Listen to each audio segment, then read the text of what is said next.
Everyone thinks because you're a zombie, you don't know good coffee. Well, they're wrong. There's only one brew that gets my seal of approval. Deadly Grounds coffee is my guilty pleasure.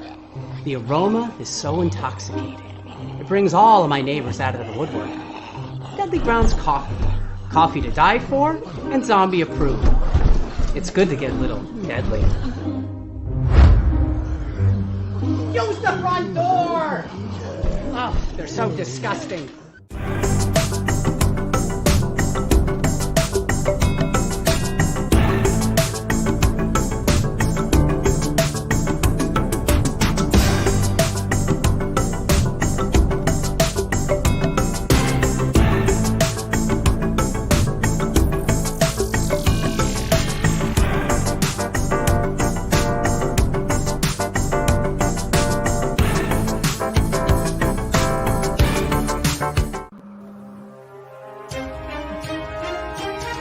The Dorkening and all affiliated shows are not intended for anyone under the age of 18. The following may contain discussions or scenes that have adult situations, graphic violence, nudity, strong sexual content, and graphic language. This show is intended for mature audiences only. Viewer discretion is advised. Ladies and gentlemen, the motion picture you're about to see contains scenes so terrifying, the public must be given grave warning.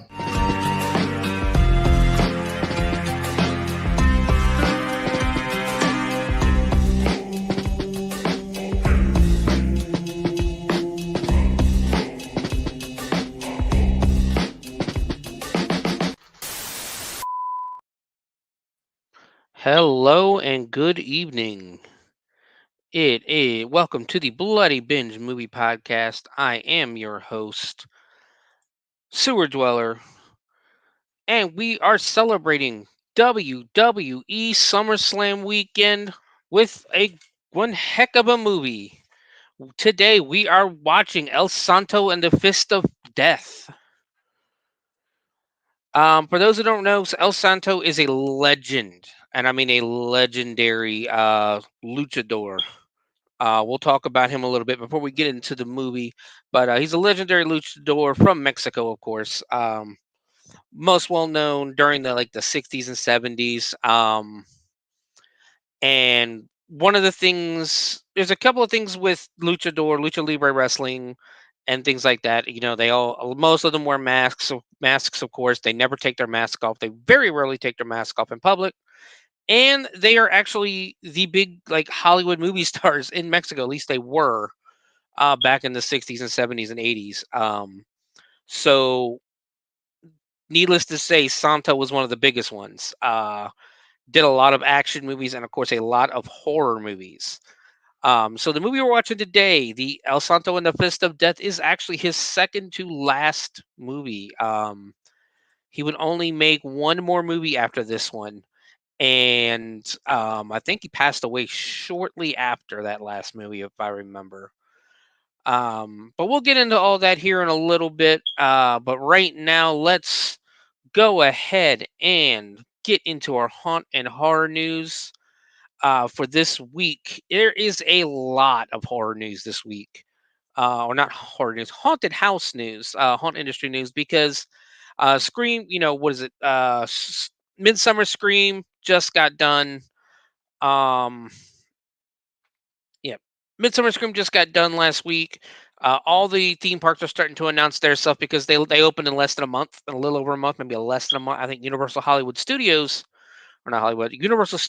Hollywood and Orlando both open in 26 days or 28 days. They both open on August 30th.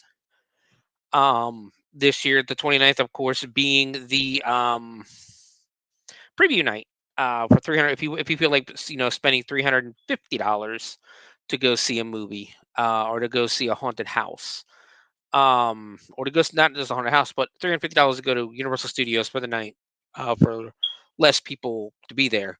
But speaking in Universal Studios, we are going to start in Universal Studios Hollywood, as they announced another new house and scare zone at this past weekend's Midsummer Scream. In the Texas Chainsaw Massacre, The Legacy of Leatherface. Leatherface and his cannibalistic kin will lure you into their gore-filled slaughterhouse. Fall victim to a gruesome original story in honor of the 1974 movie's 50th anniversary. In the scare zone, luchadores monstruosos get caught in the middle of a horror film about lucha libre. Two luchadors are going to the mat against a horde of masked monsters. Will you survive the battle? I'm hoping this is a new headphone, new mic, so hopefully it's actually sounding good for you guys. I hope it is. Um, until I can get a more professional one.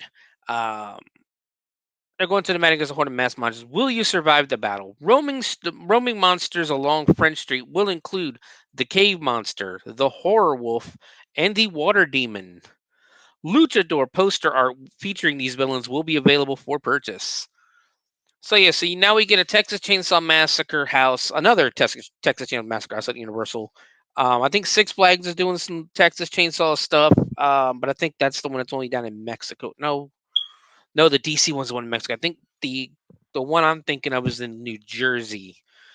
But yeah, there's more stuff coming out for Universal Studios, and I'm looking forward to it because um, it's going to be great. I'm not going to get to go, of course, because our haunt starts on the 13th, and I don't see me getting down to Florida or Hollywood anytime soon. So, moving on, this year's Fright Fest at Six Flags Magic Mountain in Valencia, California, will feature a record 11 haunts and 9 scare zones. Fright Fest has collaborated with Trick or Treat creator Mike Doherty. Okay, let's go. I'm sorry, I was gonna go through the houses real quick first. Before I went on with the story because this is pretty cool actually. There's 11 houses. 1, 2, 3, 4, 5. 6 of them are new. So on the way, I am literally on the Six Flags Magic Mountain website, and we have the new houses are Stranger Things, the Conjuring universe, Saw's 20th anniversary, Trick or Treat, and Army of the Dead. Those are your new haunts. I'm sorry, and Aftermath, Nocturnal Hunt are your new haunts in Six Flags Magic Mountain. Returning haunts, you have Condemned, Forever Damned, Truth or Dare, Willoughby's Resurrected, Vault 666 Unlocked, and Sewer of Souls, which the image I'm looking at has a werewolf almost, so it's almost like a werewolf haunt. We'll figure it out when we see the videos. There's really not. I can't click on him to tell me like any story backstories or anything like that. But their new scare zones, or the scare zones they're gonna have, like the 1, 2, 3, 3 new ones, including Underworlds of Oz. That's gonna be really cool. What the hell did this thing just do? All right, my computer's being dumb. Hold on, guys. Here we go. Back to.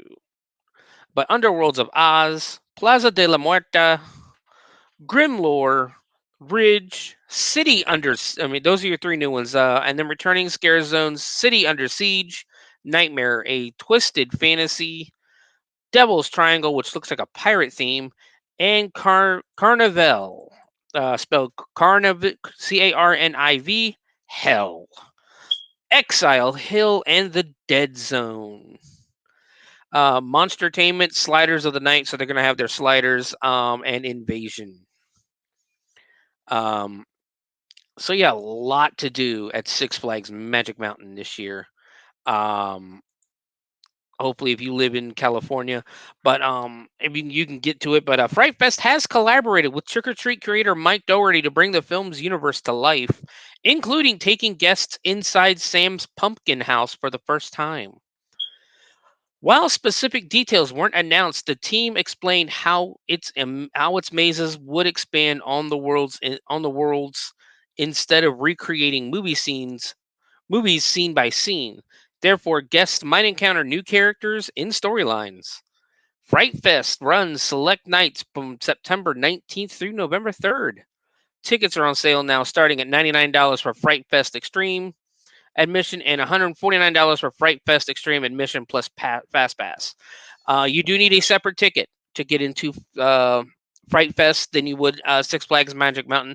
They do have a combo pass that you can buy. I've already closed out the window, and I know I saw it. I didn't get a chance to check the price, but if you're in California and you wish to attend Six Flags Magic Mountain, yeah, give it a shot.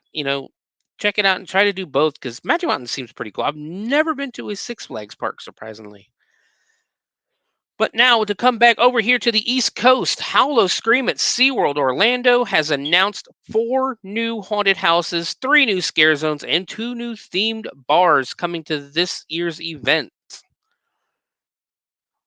Let's see, where is I know there it is, SeaWorld Orlando. So the new haunted house is coming to SeaWorld Orlando. This season will be Farm 51. Picture this. You stumble on an abandoned farmhouse in the middle of nowhere. The air is thick with dread, and the silence is broken only by the eerie rustling of the cornfields.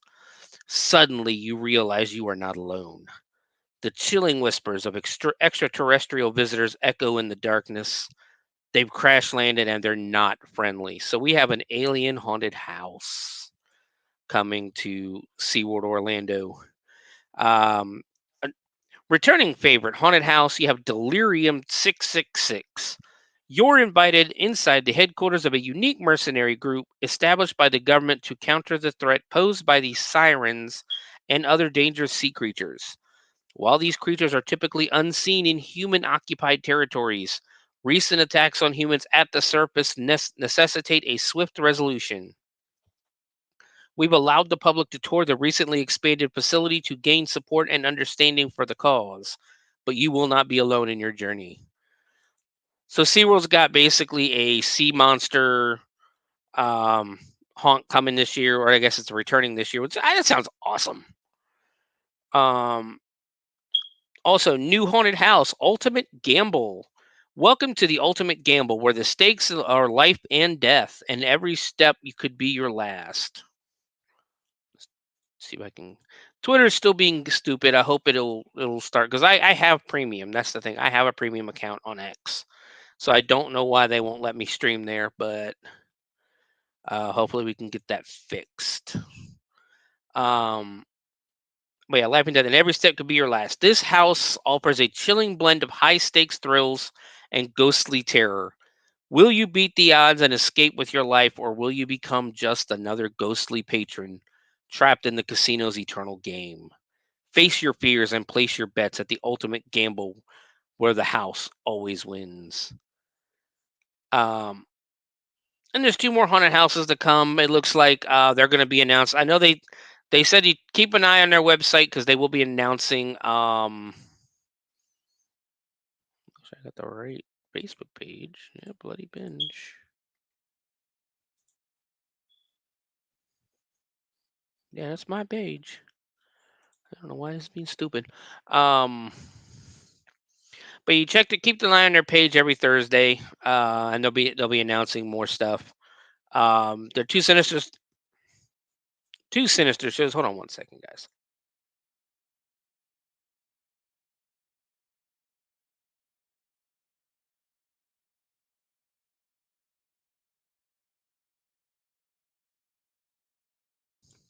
All right, had to meet you guys there for a second because I needed a sip of drink or I was going to start coughing like hell. The new Sinister shows is Monster Stomp, which I love Monster Stomp. They've been doing that at Busch Gardens, Williamsburg for years, and I love it. And Siren Song, a mesmerizing performance where sirens feast on your greatest fears. And then the scare zones they have, you have Seeds of the Coven is one of the new ones. Enter if you dare into Seeds of the Coven, where the line between nature and nightmare blurs into a sinister reality. A place where the natural world has turned against humanity, twisted by the dark arts into a landscape of fear and peril. Will you escape the clutches of the witches and their horrific creations, or will you become just another part of their gruesome harvest? Enter if you dare, but remember, the coven is always hungry, and at night they sow the seeds of terror. This one looks cool. Paradise Palms. Check in, but you may never check out at the Paradise Palms. This scare zone turns a once idyllic roadside haven into a nightmarish trap. At this seemingly abandoned motel with its faded pastel paint and overgrown palms, you'll uncover a chilling history beyond its weathered facade. Will you travel the motel's mysteries? Will you unravel the hotel's mysteries? I will learn how to read eventually, guys. And escape its haunted grounds, or will they stay? Will this stay be your last? And then there's returning favorites: Bloodlight District, Toxic Turmoil, Terrors of the Deep, Carnival Pier, and then there's one more coming, but they haven't announced it yet. That's gonna be one of them, like Thursday ones. And then they have interactive bars. So many of them. Wow, Jesus. I need to go to Orlando if I want to drink. Interactive bars. You have Space Gate 3. There's really nothing describing them. Sacrificial Spirits. Tormented. This is one place where a cold, frosty one is a good thing. Take refuge from the wintry terrors of the Arctic hellscape outside and do a little refueling here. If you're feeling mischievous, you can even join in and frighten your fellow expeditioners while they're while they're braving the horrors beneath the ice. How's that for refreshing? That sounds awesome. It sounds like you'll be able to join in and scaring. Honestly, we have Longshoreman Tavern. This year there be a new tavern. I'm sorry. Let me get my pirate voice on. Uh, this year there be a new tavern in port where pirates warm their bellies with flaming rum. You might hear tales of mythical monsters and intrepid adventures. You might discover an old sea world treasure that's been partially resurrected. Take a break from the sirens and squalls and plant your weary hides here. The longshoremen are dying to entertain you. I did my best pirate impression. Let's see. Hopefully you guys like it. And then finally, Carnival Curiosities. Step right up to a world of wonder and evil. Don't be fooled by the unknowing wanderers who make their way to this specialty bar. The carnival magic is contagious and don't let it infect you. So yeah, there's a lot to do in SeaWorld Orlando for this. Hollow Scream in Orlando will run select nights from September 6th through November 2nd. Tickets are on sale now, starting at $34.99 for single night general admission. Basically, that tells me again you need a separate ticket for this. Moving on again.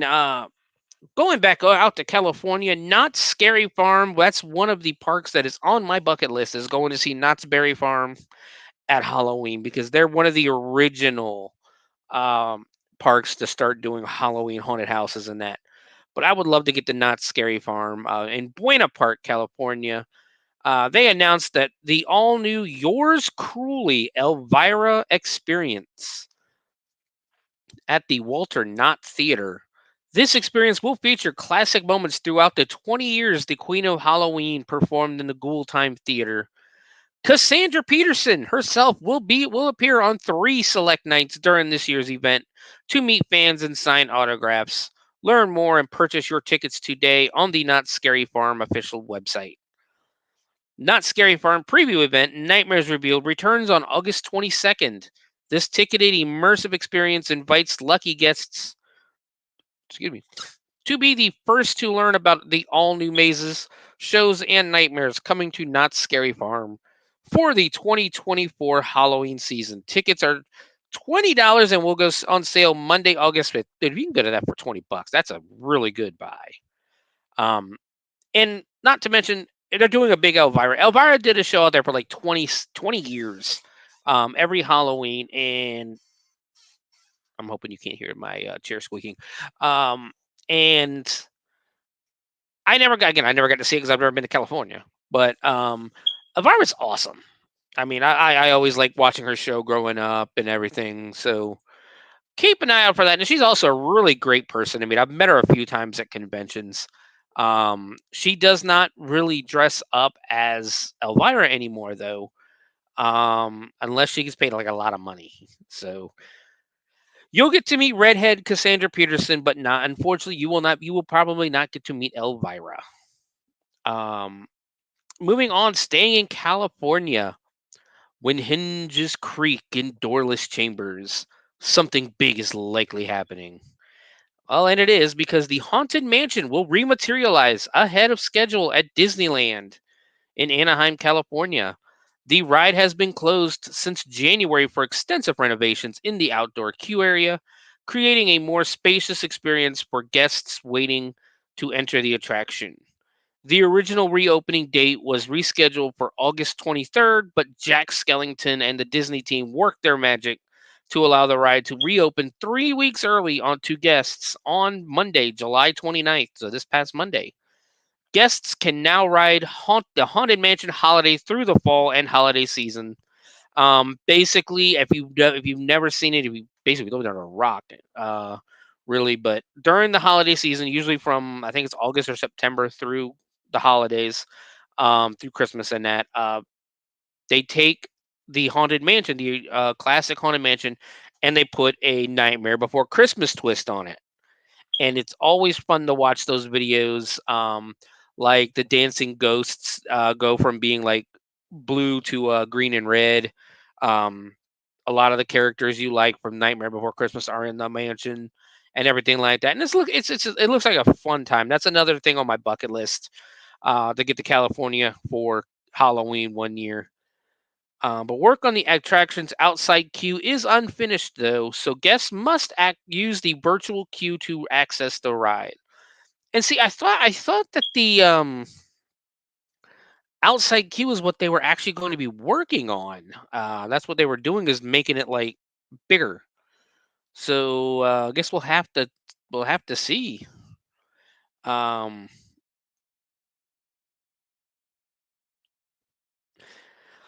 Moving on, the year-round haunt, Labyrinth of Fear, the ward lurking in the darkness, has reopened at Fuji-Q Highland.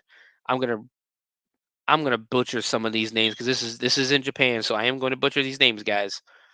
Fuji-Q Highland theme park in the Yamanashi, Japan. Um, just in time for the park's 60th anniversary. Renovations have been completed on this attraction, often referred to as one of the world's longest haunted houses, as it takes just under an hour to navigate, if you escape at all. New features include a lengthened long hallway, now 180 feet, oral surgery room, and examination rooms. Tickets can be purchased at the park for 4,000 yen, which is approximately 25.93 per person. Um, that sounds good. I'm actually gonna have to look up videos on this. I didn't get a chance to do that. I got a lot of this news today, guys. I've been really busy. It's been a really hectic week, but I got a lot of this news today. Um, I'm gonna have to look up videos on that because that looks awesome. It looks great, and it really does. Like if you see pictures of it, it looks like the facade itself looks like a hospital you'd find in like a Resident Evil game or a Silent Hill game. It looks creepy as hell. Um, so yeah, I'm gonna have to look that up. But moving on, this is something cool for you Hocus Pocus fans. On Friday, September 20th, from 6:30 to 10:30, fans of the film Hocus Pocus can step inside Salem's Old Town Hall in Salem, Massachusetts, to take part in their own Halloween costume party during, wow, DePaul events. I Put a Spell on You masquerade. The exterior of the Old Town Hall is prominently displayed in all of its Halloween glory during the film's iconic Halloween party. The party will include live performances by Salem's favorite witch sister trio, a DJ dance party playing music from the 80s and 90s, 80s, 90s, and today, with favorite Halloween tunes mixed in, bars, souvenir gift bags, and more. I've always loved the idea of celebrating films in their actual shooting locations. That is, yes, yes, says event producer Jeff DePaoli. I'm probably butchering this guy's name. Halloween is my favorite day of the year. Therefore, an on location Hocus Pocus event has been on the top of my list for a long time, and I'm excited to make it reality this year. I frequently visit filming locations for fun, but recreating a scene at a location makes the experience even more unforgettable. The event is for guests 18 and up, and costumes are required. Tickets are on sale now, starting at $150 for early bird general admission and $215 for VIP admission. It includes a signed copy of the book Hocus Pocus in Focus by Aaron Wallace, another author meet and greet, photo opportunity, and art print. The I Put a Spell on You masquerade is not affiliated with the Walt Disney Company. So I got it right here. I got the website up. If you go to Eventbrite and look up I Put a Spell on You masquerade, you'll find the event page. Let me try to fix this. So doors open at 6:30. The party ends at 10:30. Join the Witchy Sisters of Salem for a Halloween costume party like no other. The historic exterior of old, yeah, and it displays a lot of the same stuff that I've already said. This Halloween costume party includes live performance by Salem's favorite witches, DJ dance party, bars. Admission includes 2 drink tickets, so you get 2 drink tickets for you to go, and a souvenir gift bag including event poster, lanyard, and more.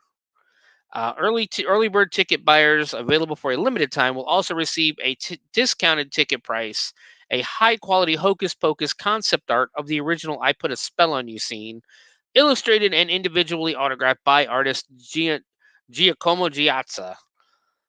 This artwork was originally created in 1992 during pre production of the film. Limited VIP tickets also include a copy of the book Hocus Pocus and Focus, signed by the author, a special experience with Hocus Pocus and Focus author Aaron Wallace. This will require an early entry before the party, a photo opportunity with our Witch Sister trio, a high quality Hocus Pocus concept art, which we just talked about. So that sounds like a hell of a lot of fun for a quite a bit of money.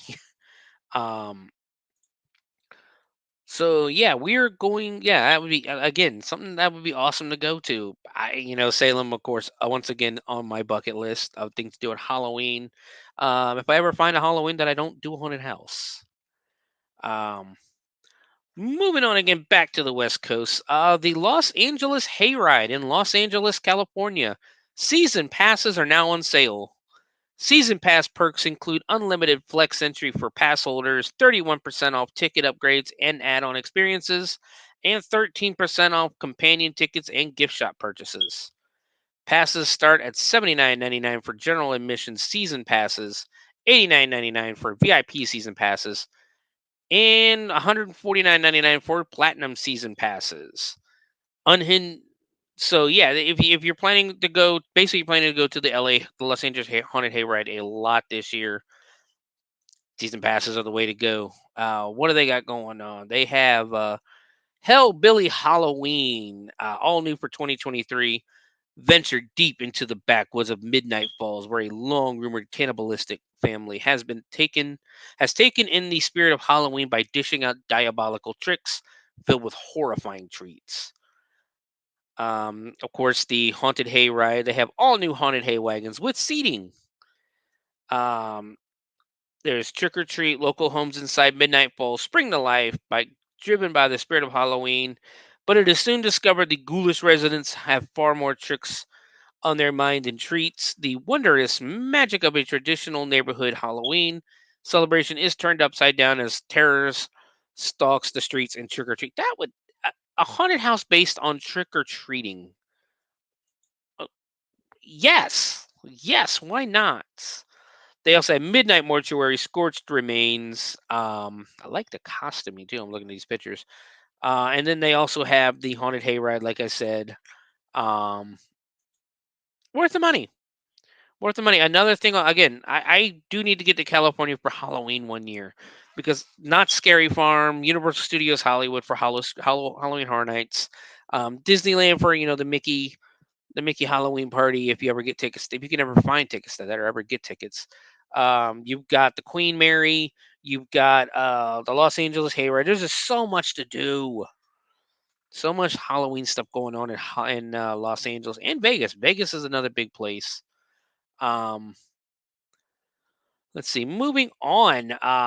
The Winchester Mystery House is going to have a haunted house this year. I don't know if they do this every year or not, but Unhinged Hotel opens at the Winchester Mystery House in San Jose, California. Select nights between September 13th and November, I'm going to assume 2nd because I got cut off. Step into the darkened halls of the Winchester Mystery House and navigate a hauntingly immersive maze. Are you brave enough to uncover the dark secrets hidden within the walls of this unsettling hotel? I got the webpage up here. Um, there's an indoor maze, an outdoor maze, and then of course there's drinks and treats. Let's see. Admission. Ticket holders get to venture through the immersive indoor haunt that takes you on a single path, disorienting journey through all 3 floors of the mansion. You will also experience The Mist, our thrilling outside scare zone, limited time Halloween museum interactive activities, themed food and drinks, and themed photo opportunities. Ticket is valid for a select date and time only. This is a separately ticketed event from our daytime tours, and the prices will start at $70, right about $69.99. For those who don't know, I don't know if you watch. We're going to do an episode on the Winchester Mystery House at some point because it is a legitimately haunted house. It is a haunted mansion in San Jose.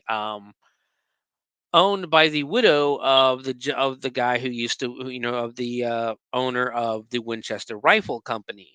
Um, the rumor is she felt that the people that the victims of uh the victims of the rifles that her husband used to make and her husband invented and made used to haunt her, and so she built this mansion in San Jose. Um, with many different rooms, and it's basically the house itself is like a maze. Um, so she claimed that she would sleep in a different room in a different area of the house every night, so that quote the spirits of the dead could not find her. Um, so yeah, cool place to visit, honestly. Did I even? I don't think I added this in. Let me see if I can add this in real quick.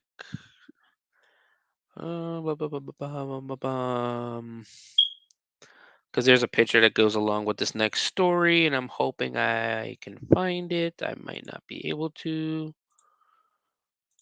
Can I add it? I think I can. We'll see here in a second. But Starbucks' 2024 fall menu is set to launch on August 22nd. Get ready for all the pumpkin spice and apple crisp flavors you crave. New additions to this year's offerings include iced apple crisp cream chai, non-dairy, raccoon cake pops, and starting October 1st, iced pecan crunch latte oat milk, salted pecan cream cold foam, and mummy cookies. So yeah, there you go. There's their new list. There's their new stuff. I'm not a Starbucks person, so I don't see me ordering any of this. The wife likes the pumpkin spice, the iced coffees and that. That pumpkin cream cheese muffin sounds good though, in all honesty. But other than that, now I'm not gonna be purchasing. Um, the wife might try some of this stuff, but I don't like coffee. Like I might be weird because I don't care for coffee that much. Um, but yeah, there you go. There's the new um Starbucks menu for this year. I told you there's a lot of haunt news. We're 34 minutes in and we're still doing haunt news. Uh, so basically moving on, we're going back to Orlando. On Halloween, downtown Orlando is transformed into a major community festival. The streets are flooded with costume partiers ready to show off their outfits and filling the nightclubs and bars along Orange Avenue. We have the same thing here. It's down at the Oregon District. It's a big party they have the weekend before Halloween, where basically If you want to see half naked women, that's where you go. Let's put it that way. Um, Out and about, and it's actually still fun. There's a lot of stuff they got going on. It's a party in the Oregon district, which is our bar district. It's actually in here in Dayton. It's where a couple of years ago there was a shooting down there, but it's actually built itself back up and not and off of that reputation. Thankfully. But yeah, it's the biggest party for adults of the year almost. But this year, one of these bars in Orlando might play host to an immersive haunted house experience Orlando hasn't seen before. The location is the Corner, a bar, comedy club, and dance club that's part of the block. Managing partner John Filippo told Orlando Business Journal 302 interactive team members, "We're at the bar July 17th to digitally map the space as part of the process." I don't, or I'm sorry, told Orlando, there's no punctuation in this article. I'm sorry. Told Orlando Business Journal 302 that interactive team members were at the bar July 17th to digitally map the space as part of the process for developing the event. The scenario he described takes advantage of his connected venues. The front section of the corner would be a staging area, and people would put on Oculus goggles, he said. They would split up into teams of 10 to 20 people to play in the main room, and when they're done, they can hang out at 64 North. If they want to play again, they can come back through. Details of gameplay were not disclosed, and ticket prices have not been decided yet. CEO Kyle Morand of 302 Interactive said his team is using Draw and Code, an event platform that functions like a multiplayer game, but in a mixed reality environment. There's a lot to figure out, and we're still in early exploration," said Morand. We're kicking around the theme ideas like haunted silent disco. If we can't be ready for this year, we can try for later. Moran said his company will be courting cultural institutions in the area with ideas for immersive social experiences. "We can put together a mixed reality concert or live theater kind of experience," he said. "Also, no, just go to the fucking theater or the fucking concert. Jesus." Sorry, guys, that annoys me a little bit. He said, also noting that the Orlando Museum of Art and Orlando Science Center would benefit from programming built on Draw and Code. Even without an augmented reality component, Halloween is big business downtown. Filippo, again, I'm probably butchering this guy's name, said he hosts 3 $5,000 costume contests in his venues and goes the extra mile with decorating. His staff has photographed the streets in front of his cluster of bars and clubs for 25 years, capturing the masses in their Halloween best. The block also partners with the Orlando Pub Crawl the weekend before Halloween, bringing out a broader span of ages than downtown usually gets. "There's over 100,000 people walking around," said Filippo.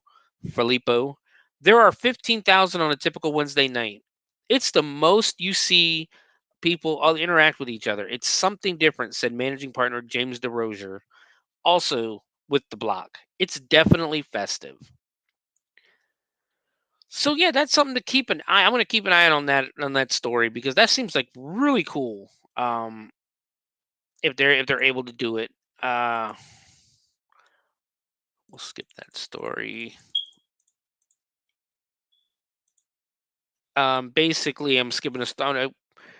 They're gonna put on, but we're running a little behind, so I'm late as hell too. It's my fault, but moving this on. Let's move on to the horror movie news. It was basically a story of they're good. There, I guess there's a new ship coming, opening with Disney Cruise Lines, and they're putting a haunted mansion bar in it. This won't be their first one though. Um, so moving on to horror movie news. Really not horror movie. It might be stupid news if you want to think about it, but so the Conjuring house owner, I guess the real house, the Conjuring house owner fires employee, or they fired an employee citing accusation from beyond. We're going all the way to Burrillville, Rhode Island, from WPRI, which I'm assuming is one of their news stations. Brian Dansereau says he was fired from the house featured in the film The Conjuring, after his boss said she was told by its 19th century owner, Dancero, had been stealing money. The Burrillville farmhouse, also known as the Old Arnold Estate, has been an international draw for paranormal enthusiasts ever since it was made famous by the 2013 supernatural horror movie The Conjuring. Dancero, I'm probably butchering the name again, said he worked at the home, which is open to visitors until current owner Jacqueline Nunez fired him abruptly last month. Dancero said she told him the spirit of John Arnold, who owned the home with his wife Abigail in the 1800s, said Dancero stole about $3,000. Dancero denied the theft. She said, John Arnold told me you've been stealing money out of the cash box for the past 2 months. Dancero said in an exclusive interview with Target 12, showing text messages of the conversation, I literally stopped and had to correct her like John Arnold, one of the original owners. Nunez, a self-described medium and channel, confirmed she fired Dancero and that the spirits of the most famous haunted and active locations in the world told her he'd been stealing.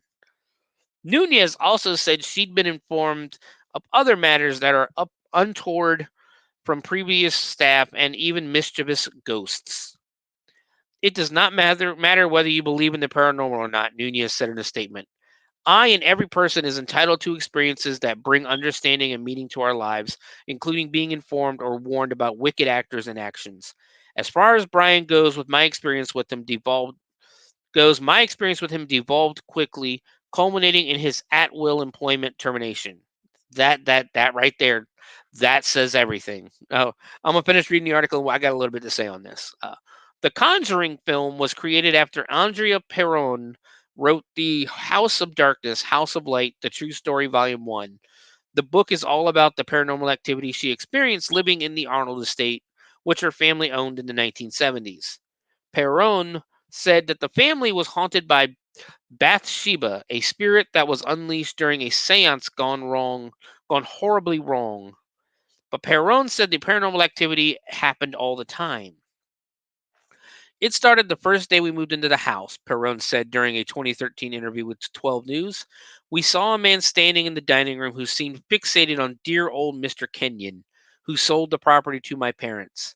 I walked past him and said good morning, and he didn't respond.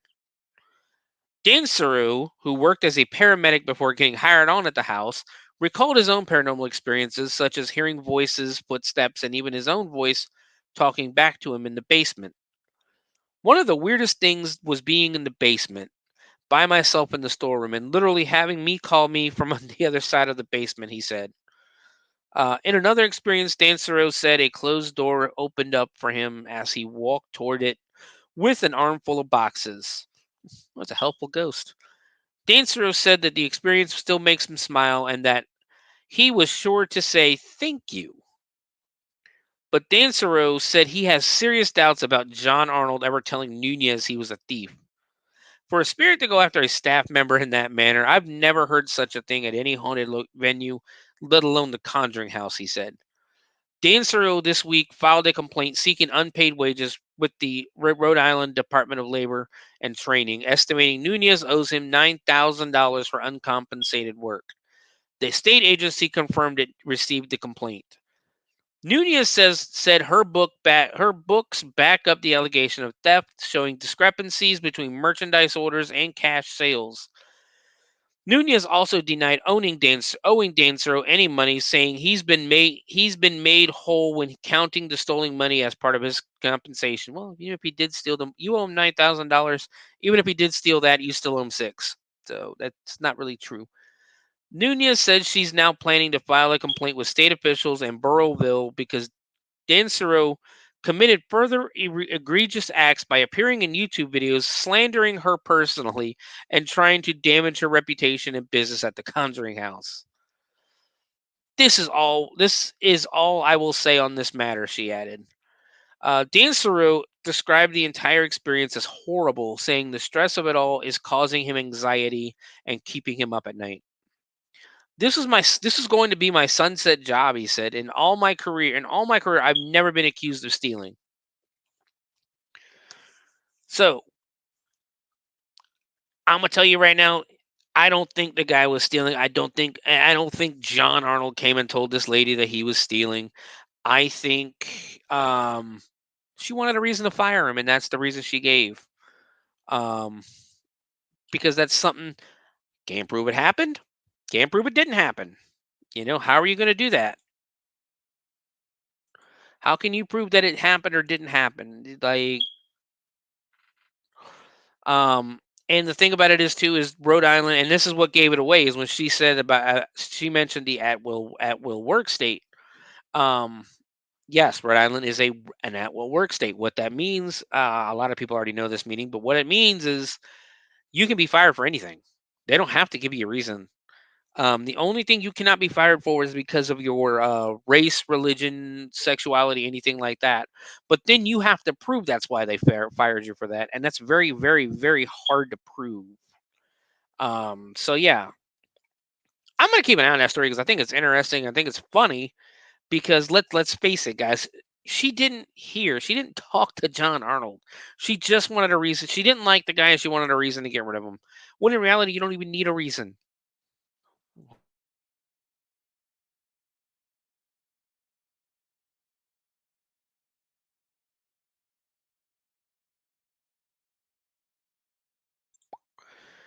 Alrighty, moving on. A birth date significant in the world of long legs. Neon invites all those born on the 14th of any month. That would be myself. I was born on the 14th. To redeem free tickets to see Osgood Perkins' terrifying horror sensation Long Legs, using a special limited time supply promo code exclusively with Atom tickets. From August 1st to August 4th, fans born on the 14th of any month can head to Atom and follow the instructions for their promo code to secure one free ticket per customer while the supplies last. This exclusive offer is available for any showtime of Long Legs during these dates.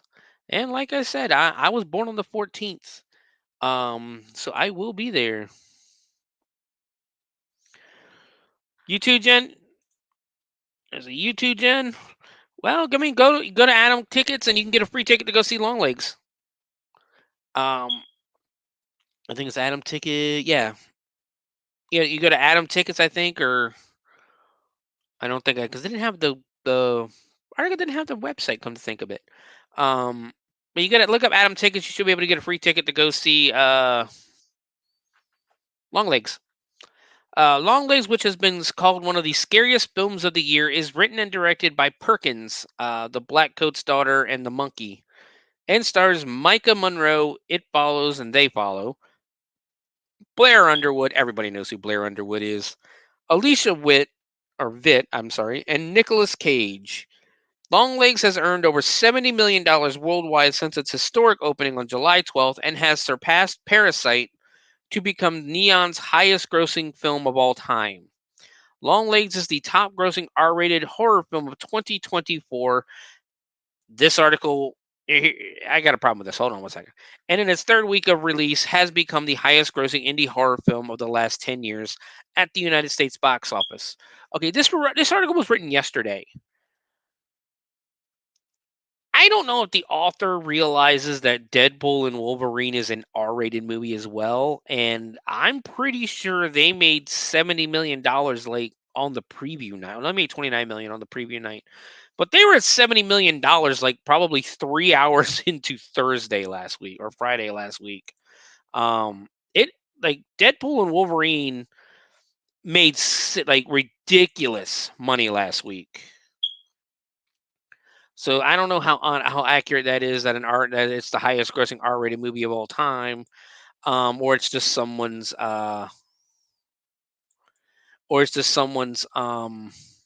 opinion. But moving on, something I'm a little bit excited for. Horror host Joe Bob Briggs is back in action. Shudder has announced an all-new special, The Last Drive-In Night Marathon. celebrating the conclusion of the last drive-in supersized sixth season, um, which debuted earlier this year, and it's a different season this year. Usually on Joe Bob and the Last Drive-In, they show 2 movies a week, and it's usually 5 or 6 weeks, I think, usually. Um, this year they're only doing 1 movie per week now. Um, so giving you basically more time, which is it's good. And a lot of people complain about it, but I think it's good because I'm getting older, I'm getting up there in age, and I can't stay up till 2 o'clock in the morning watching movies anymore. Especially when I was going to work at like 5 a.m. There was no possible way. Um, but the special premieres Friday, August 30th at 9 p.m. Eastern Time on the Shutter TV and AMC Plus TV feeds, and will be available on demand on both platforms the following Sunday, September 1st. Host Joe Bob Briggs and trusty right hand Darcy the Mail Girl will bring a few surprise guests to stay up all night to party like jungle animals for the last drive-in night marathon, a dusk to dawn marathon event celebrating 6 years and 6 seasons with 6 killer movies, just like the devil intended. As usual, don't expect to know what the marathon's lineup entails. That's one of the fun parts. That is one of the funnest parts of watching Joe Bob is him giving you hints during the week. You get trying to guess the movie, and then seeing how wrong you were comes Friday evening. But you can follow the horror host on social for hints leading up to the event on August 30th. On the last drive-in, Briggs, the world's foremost drive-in movie critic, hosts eclectic horror movies talking about their merits, histories, and significance to genre cinema. Fans can watch new episodes of season 6 every other Friday night on Shudder and AMC Plus. The last drive-in night marathon will cap off season 6 in a way only the last drive-in crew knows how, with a special 6-movie marathon. The Mutant family will be happy to know that Briggs plans to continue hosting and writing about movies for as long as he's able to. Briggs recently told Bloody Disgusting in an interview, "I don't see retiring from this or retiring from writing. I'm primarily a writer, and the good thing about writing is long after they don't want to see you on TV anymore, you can still write."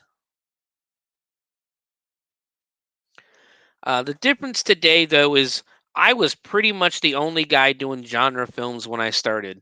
Now there are academics that do it. There are entire books written about Dario Argento and Toby Hooper, and even lesser names than those. And there are, of course, a massive number of websites, including your own, so that when something comes out today, there's immediately 100 reviews of it. Whereas in 1982, I was sort of the only guy because I was sort of the only guy because the movies were considered disposable trash. So I have been surpassed in my deep knowledge because who can keep up with all that? It's impossible.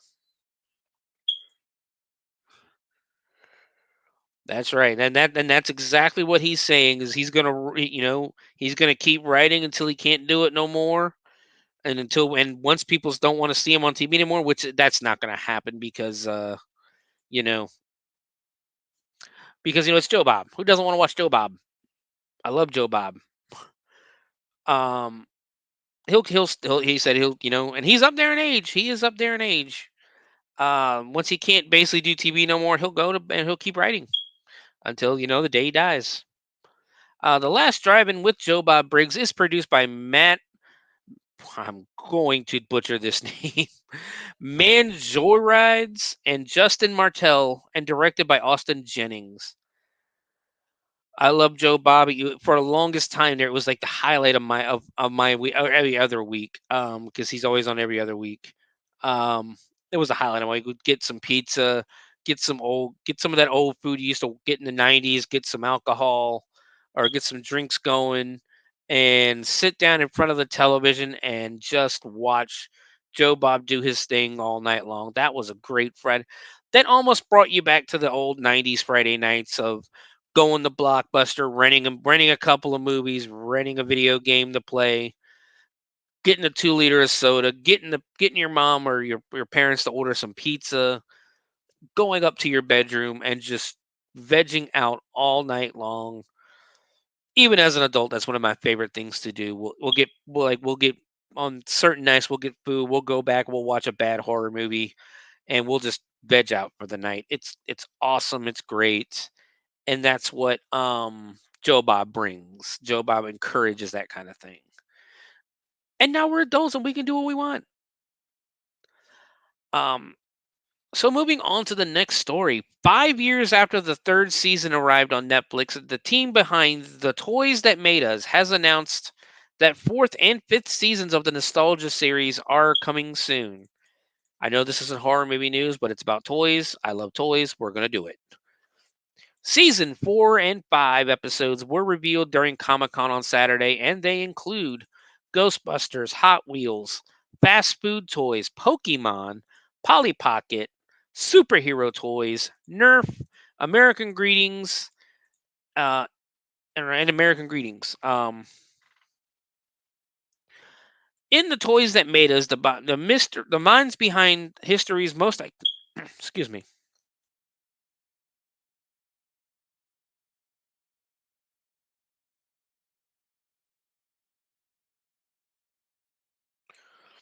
I am so sorry. Is that just something stuck in my throat or something?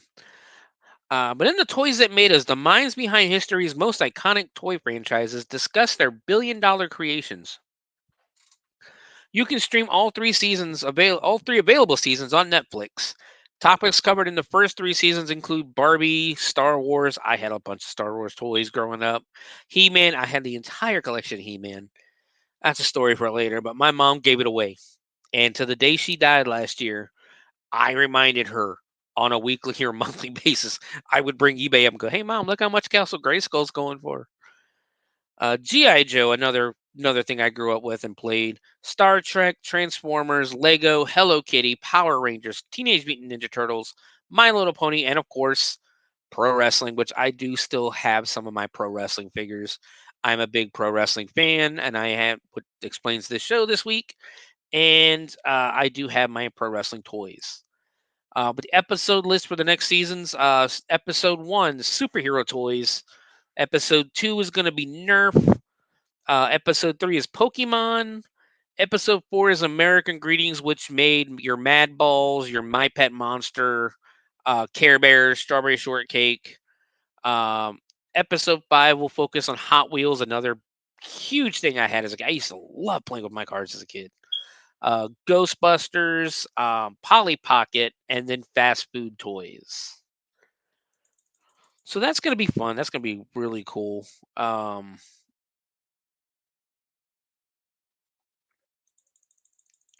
me see what I got left. All right, we'll do one more story, then we'll go ahead and take our break and get into the movie. Let me see if I got the right. Yeah, this is the right story. You guys, some might get mad about this, some might not. But how about Jenny JWoww Farley? Yes, that JWoww from Jersey Shore has had her directorial debut, Devon, picked up by Cineverse for an exclusive premiere on Screenbox on November 11th. According to Variety, the found footage mystery follows a group of friends that tries to learn the truth about an unsolved disappearance, but end up at the center of a terrifying mystery. A more detailed synopsis reads: following their daughter's mysterious disappearance, Devon's parents never stopped searching for the truth. After the asylum she disappeared from was condemned, their questions looked like they would remain forever unanswered. Years later, a cryptic website recruits 5 courageous individuals to explore the abandoned asylum and discover what happened to the little girl.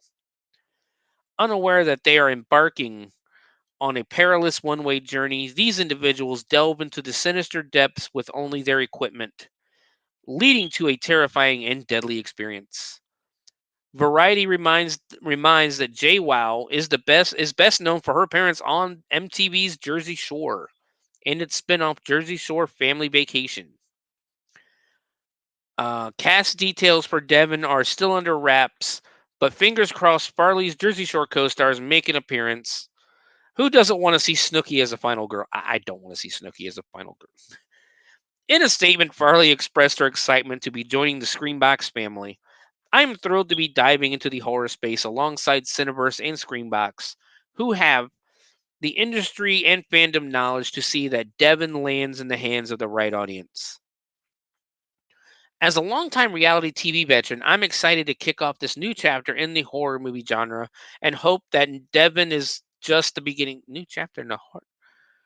She does know they've made first person or found footage horror before, right? Like one of the biggest stories of the year is the guys and girl from Blair Witch Project coming out and basically reminding people, hey, we didn't get paid.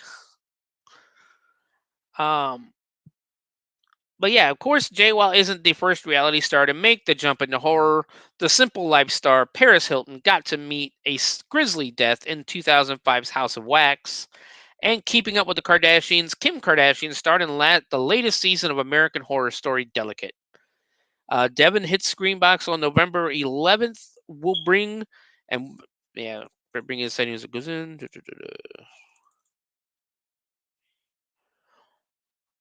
Let me see if there's any other story that's basically. Here, we'll do this last. We'll do this one last story. That's right. This one will be a fun one. Especially if you're a Mortal Kombat fan, because a horror icon is joining the Mortal Kombat universe. As announced during a panel for Mortal Kombat 1 at San Diego Comic-Con last week, a new combat pack titled Chaos Reigns was revealed. As part of that, none other than Ghostface himself from the Scream franchise. Yes, those who decide to purchase this DLC in the not too distant future will be able to beat down the likes of Liu Kang and Sub-Zero as Ghostface. Video games are truly a beautiful thing, aren't they? A trailer for Chaos Reigns has also been released online, which you can check out above. It largely, well, yeah, I copied this article. Yeah, it largely focuses on the new story chapters being added as part of the DLC for Mortal Kombat 1, which first launched late last year. Lots of cinematic footage mixed with bloody gameplay action in the mix. At the end of the trailer, we get our first taste of Ghostface delivering his classic line, "Do you like scary movies?" We then get a little glimpse at the character design for the game, even though we don't get to see him actually kicking ass just yet. Additionally, Ghostface will have some company in the form of Conan the Barbarian, looking very much like young Arnold Schwarzenegger, as well as Robert Patrick's T-1000 from Terminator 2 Judgment Day. That'll be fucking awesome. Classic Mortal Kombat characters Sector, Cyrex, and Noob Saibot will be included in Mortal Kombat 1, or will be included. In Mortal Kombat 1, it's in our blood. Discover a reborn Mortal Kombat universe created by the fire god Liu Kang. Mortal Kombat 1 ushers in a new era of the iconic franchise with a new game fighting system, game modes, and fatalities. The game largely served as a reset for the continuity of the games after Mortal Kombat 11. So far, it's been well received by the fan base. As for Ghostface, horror icons joining the game is nothing new. Over the years, characters such as Jason Voorhees and Spawn have been thrown into the mix, but seeing Ghostface throwdown will undoubtedly be a fun treat for longtime fans. Meanwhile, both of these respective franchises are thriving at the moment. Aside from the game, Mortal Kombat 2 is currently in the works, with the film due to hit theaters next October. That'll be great because that first one was actually really freaking good. Also on the horizon is Scream 7, which will bring back Nev Campbell as Sidney Prescott, as well as Courtney Cox as Gail Weathers.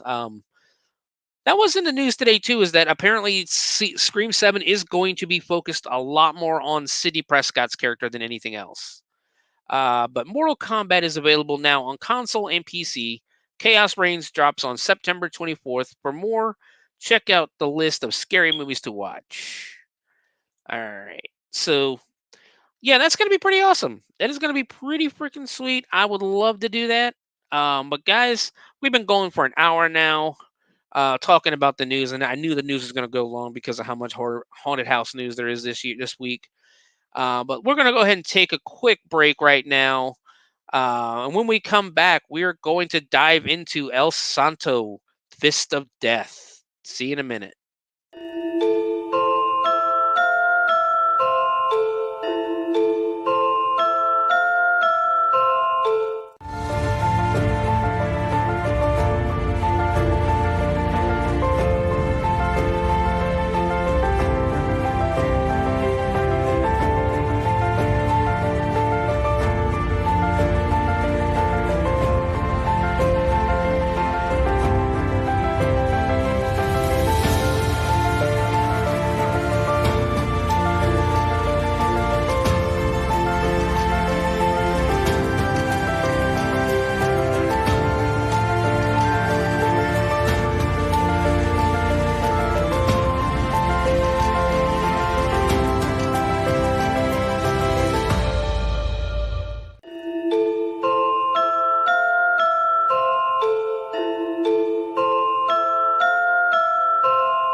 Greetings and shabibans. We are the Retro Reductopus Cephala Podcast, a long-form bi-weekly show that celebrates all the things that made growing up awesome. Yeah, that sounds good, but I don't know what all those words mean. I think what Parasite seems trying to say is that on Retro Reductopus, we explore a range of retro goodness, from toys, video games, and movies, to cartoons, and even snacks and school lunches. Oh. And we do it all with a positive spin, a slew of killer guests, and some very adult language. And you know what else is cool? No. This crazy show is part of the Door King Podcast Network with new episodes every Tentacle Tuesday. What's that? And if waiting 2 weeks for a new episode gives you a sad, know that we drop bonus episodes all the time, like the off-format Crow's Nest and an interview series we call The Brig. You can listen to Retro Reductopus on Apple Podcasts, Spotify, Stitcher, or any app that's cool enough to carry the only show that celebrates all the things that make growing up awesome.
And we're back.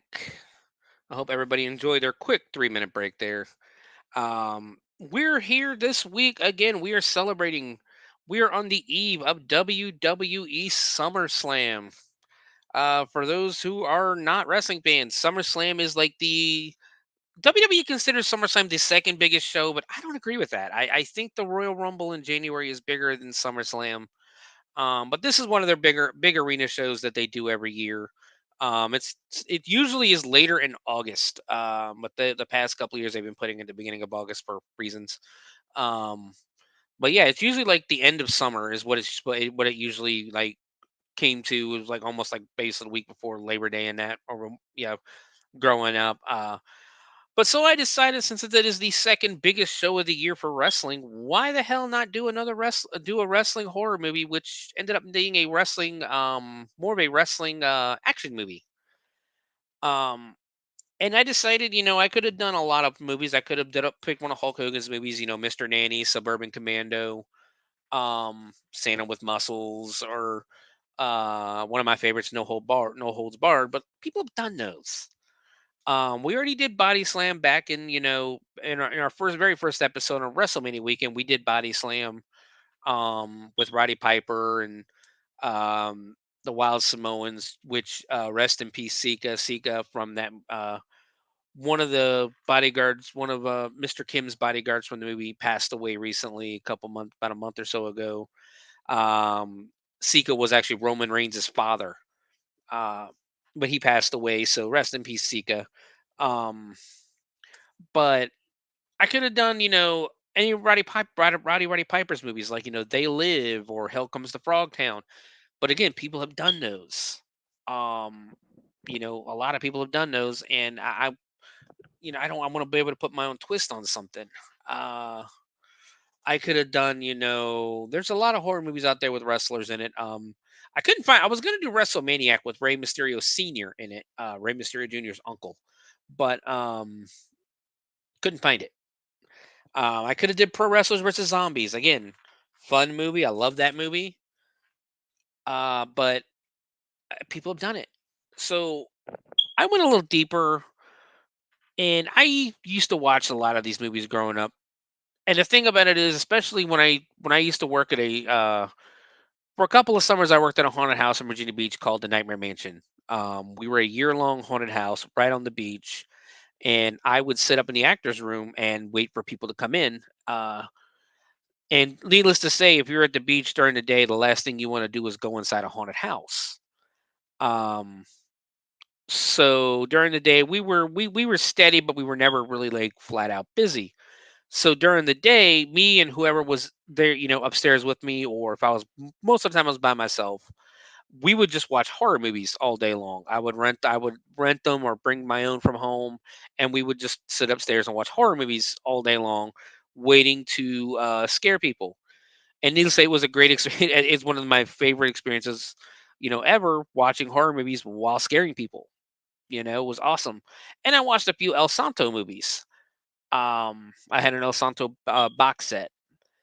Um, but so I decided I was going to just randomly pick off a Tubi one of El Santo's movies.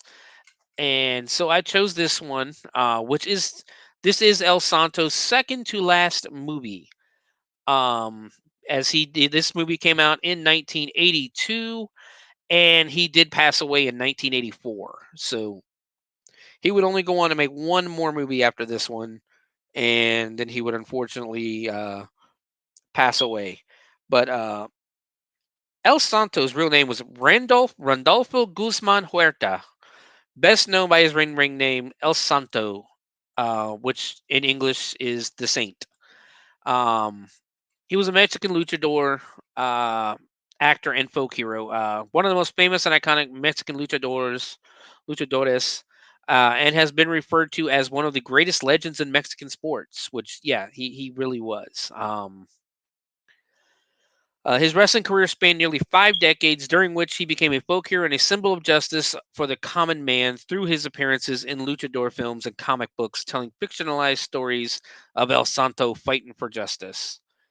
He starred and co-starred in at least 54 movies between 1958 and 1982. So yeah, I'm not going to go through his whole biography or anything like that, but that gives you a little bit of a background on who the man is. Yeah, Sika passed middle July, I think. Um, yeah, he passed away, and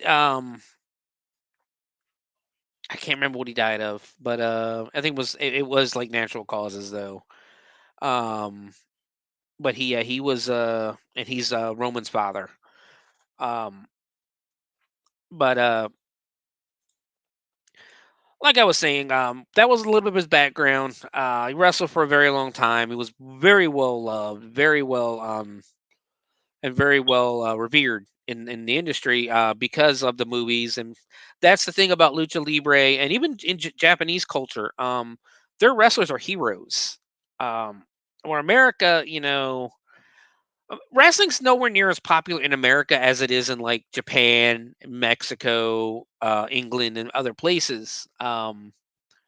As here, it's hard to describe the way the biggest differences between Japanese wrestling and American wrestling and Mexican lucha libre. No problem, Dell. Um, but it's there's huge differences. Like in Mexico, like they don't take their masks off ever. It just seems like when you're in a when you're if you're in a when they're in a match and it's the heel, the good guy versus the bad guy will try to take the good guy's mask off, and it'll literally get him booed out of the arena. Because the masks are seen as like their characters, their identities, and and it's a huge sign of disrespect to try to take someone's mask off. Like one of the biggest in America, like some of the biggest blow off feuds and matches, they'll do what they call a gimmick match, like your cage match, like your Hell in a Cell match, or strap match, or something like that. Sorry, I'm sorry, sorry, Jen. Um, but they would, in Mexico versus Mexico, Mexico, one of the worst, one of the highest profile matches you could possibly do in in a lucha libre match would be a mask versus mask match, which means the loser has to unmask. Um, and some of the world's most famous luchadors have unmasked, unfortunately. Um, Rey Mysterio did it in WCW. One Rey Mysterio, who's right now probably the most famous luchador out there right now. wrestled a match against 7 foot tall Kevin Nash. Rey Mysterio is only like 5'6", 5'7" at the most. Um,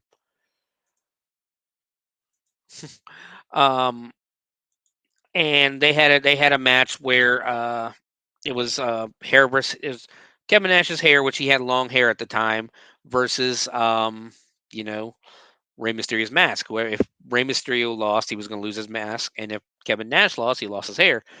Rey Mysterio lost, he had to unmask. But since he has put the mask back on, in Mexico, you would not put the mask back on. That would be it. There would be no more mask.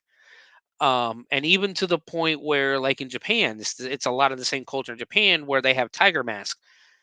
There have been numerous tiger masks out there, to the point where, like, once, like, that was, I think, Blue Demon. I think at some point his son, Blue Demon was a partner of El Santo and was in a lot of movies. They were in a lot of movies together.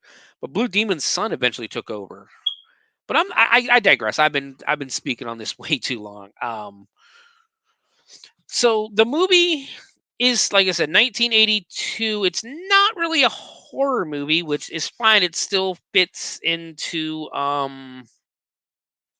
the threshold of what I want to do here with the Bloody Binge.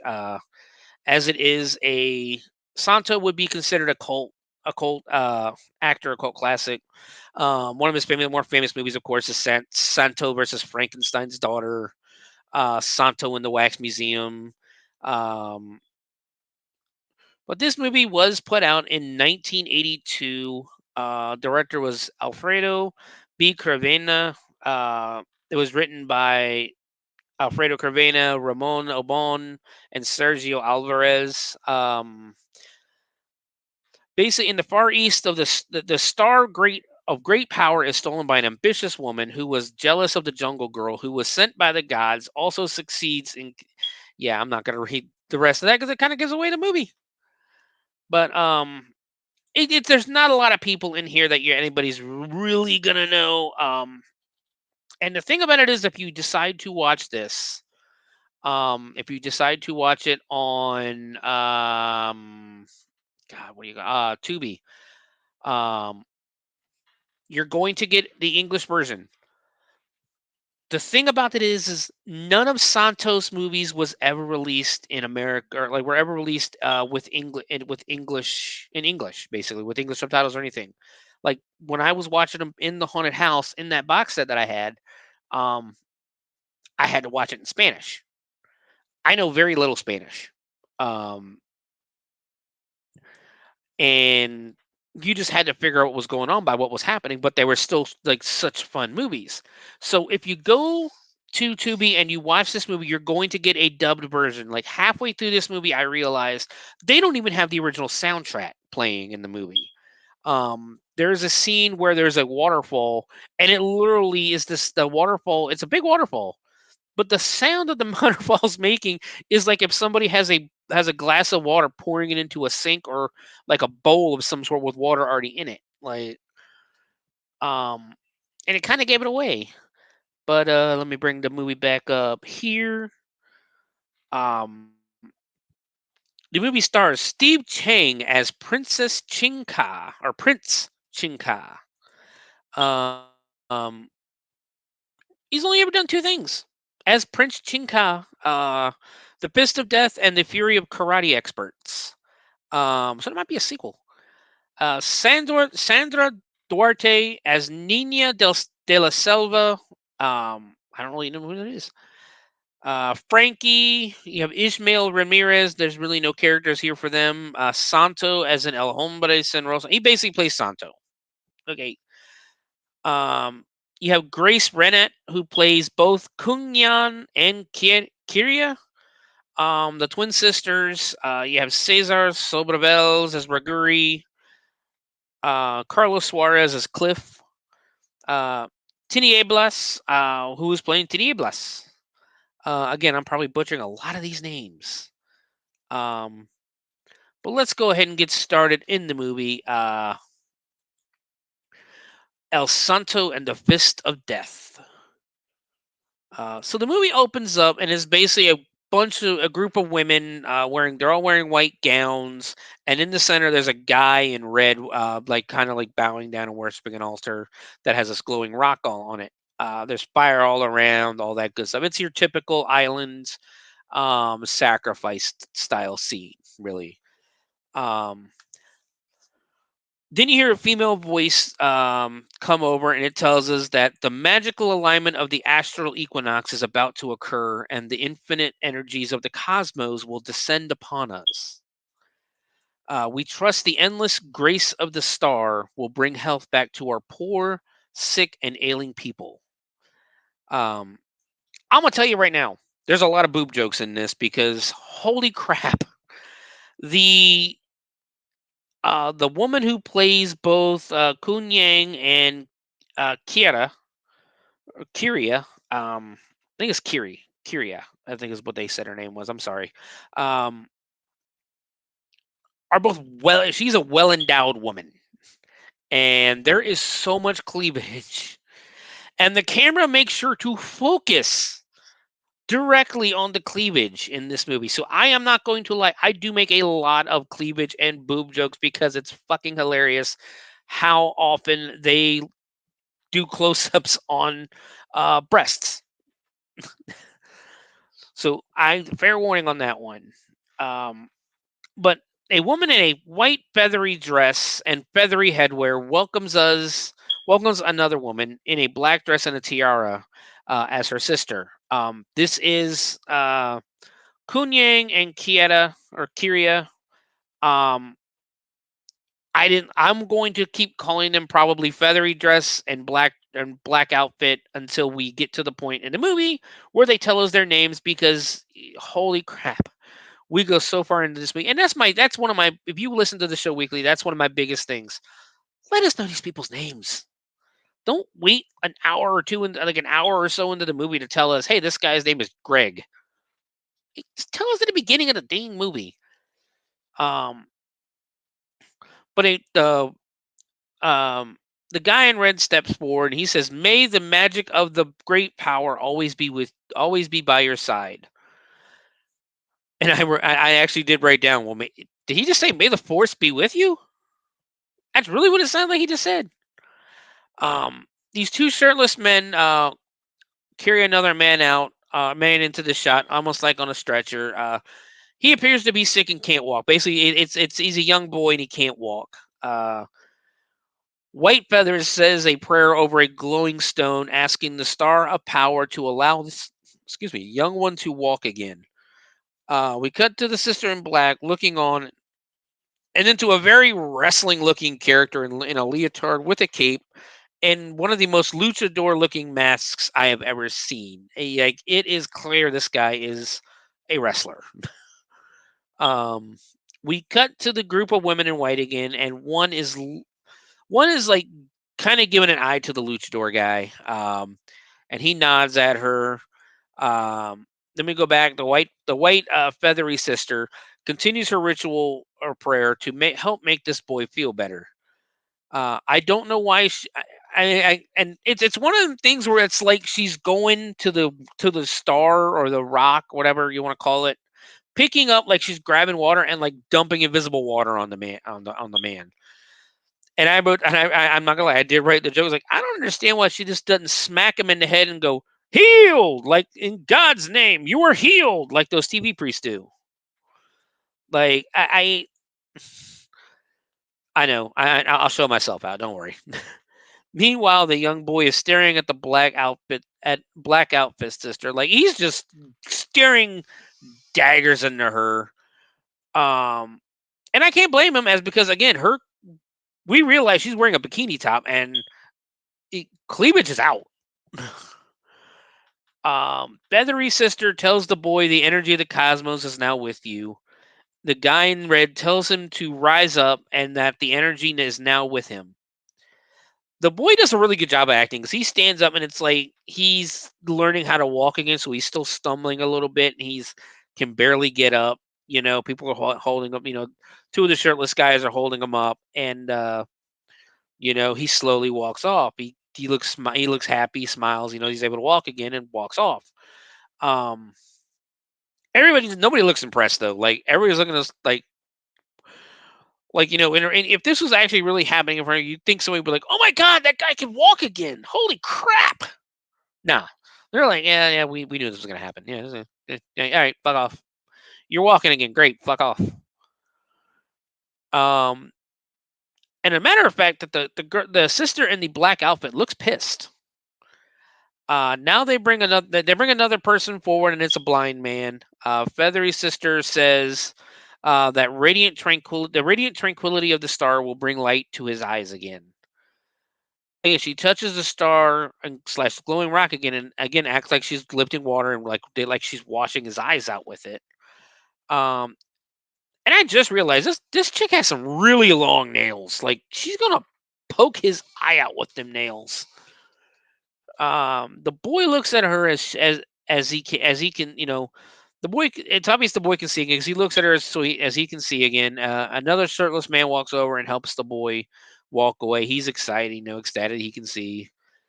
The sister in black literally takes 3 steps to the right, and we realize, and this is again the point where we realize, because I knew she was only wearing a bikini top. She walks over, it's like, no, she's got like just a bikini or bra and panties on, whatever you want to say. She is damn near naked. But she stands forth and grins, and then we get shots back and forth between the sisters. And at this point, it's like really hard to tell if they like each other or not. The sister in all black all of a sudden turns into like one hell of an ugly dude. I'm talking like it almost looked like leeches were on him, but it was like, I think it was supposed to be hair, and it's some fat old dude. I know he's supposed to be a monster. Then she disappears, and he reappears.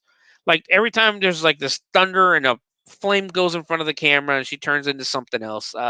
First she turns into a cobra, which I think later on I figure out is a viper, and then a tiger. And it's very bad cinematography because it's like, haha, poof, and then it goes to like almost like stock footage of a snake. It looks, like I said, it looks like a cobra. It's got the wings on its like head like a cobra, but apparently it's a viper. Then poof again, she turns back to herself. Poof again, she turns into the tiger, comes back, And it's not good cinematography, but again, it's 1982, and they're using obvious stock footage as it's night. It's nighttime in the lair, but it's like daytime when they go to the cobra and the tiger. Feathery sister looks mad now as black outfit sister does her tricks. Feathery sister tells her what she has done is the biggest possible blasphemy. When using the star of great power, you won't be able to enter my kingdom again, because this temple is in it profaner. Rid this place of your thirst for evil. Black outfit sister's pissed now and tells her sister the kingdom is not only hers as her sister, and as her sister, it belongs to both of them. She says the magic of the star of great power will be hers. Black outfit sister tells feathery dress sister that she will destroy her, each and every one of them. Feathery sister looks hurt as the bad group walks away, leaving the star, as the good people walk away first, leaving the star on the table behind. Nobody watching it, nobody protecting it. They just walk away. And and black outfit sister could have just been like, "Oh, really? You're just gonna walk? Okay, yoink." But she and her group, they also try to leave. Like, what the fuck? One of the females in white meets up with the luchador with the luchador bodyguard. He tells her that while he attacks the palace, she will take away the star of great power. She asks, "But how?" And she tells him, "If those are your orders." Like, again, I'm pretty sure there's more to this scene, but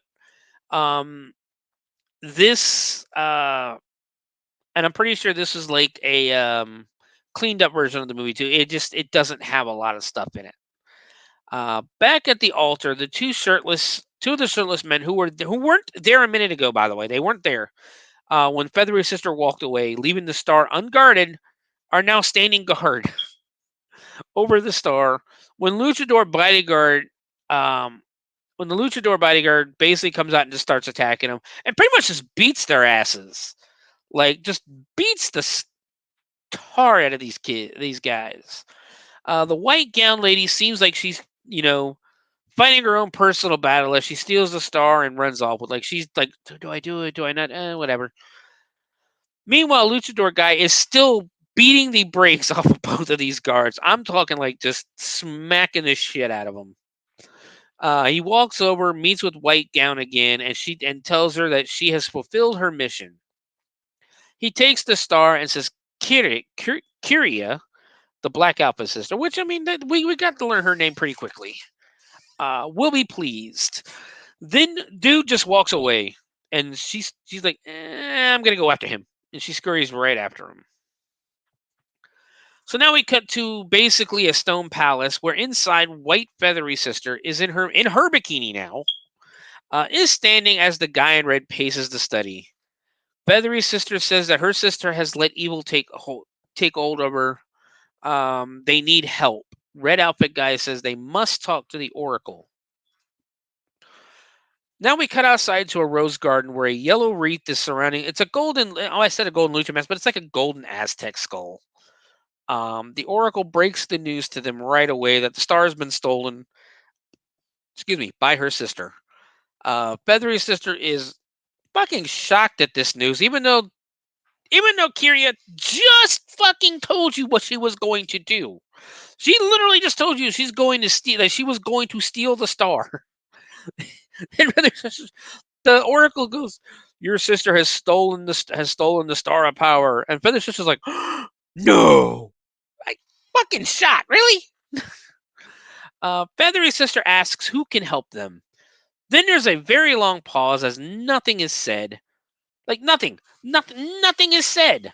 I don't know. I guess they're supposed to be getting their shit telepathically or something. No words were spoken. But the guy in red bows and says, "Thank you, Oracle." And Feathery Sister begs the Oracle to send that man soon to them. Like, what the hell?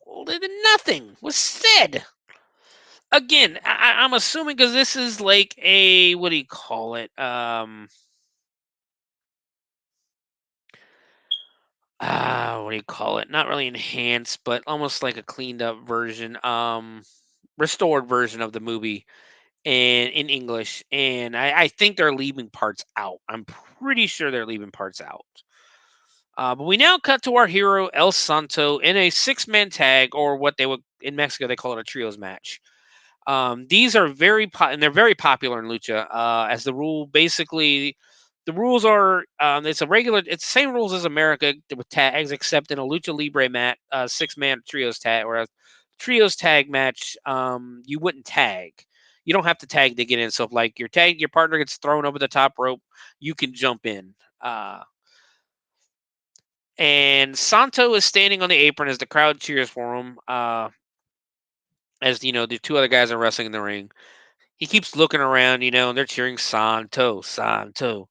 Santo enters the ring, but the referee pushes him back because he hasn't been tagged in yet. They cut away into the crowd and then back to the ring, and now Santo is being double teamed.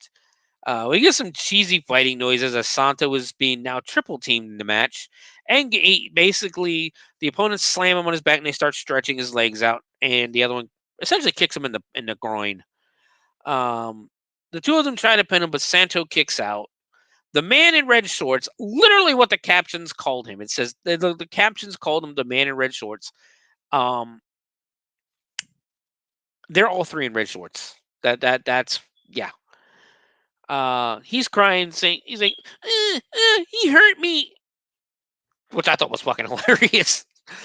Because the dubbing in this movie is really bad, but it's people doing funny with different voices and stuff, and it's actually pretty funny. Red shorts guy runs at Santo, who is laying on the ground. Santo basically just uses his legs and fucking flips him over him. Santo gets up and takes him down with multiple flying leg scissors.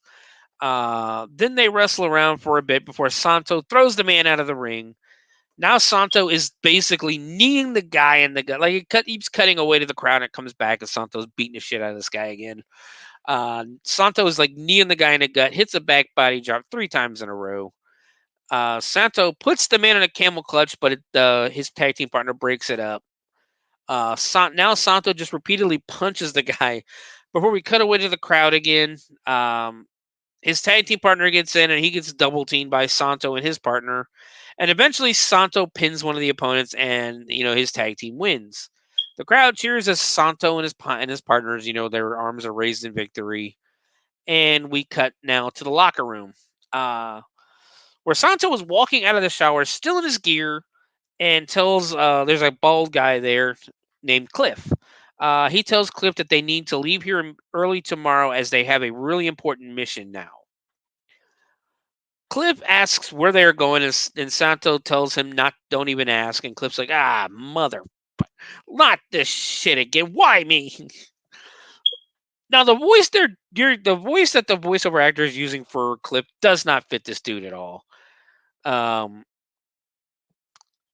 Let's say, if you've ever seen Kung Pao Enter the Fist, which is coming to the Bloody Binge movie podcast, at some point we will be doing Kung Pao Enter the Fist. Think of the voice they used for the bad guy, Sally. I think his name was Sally.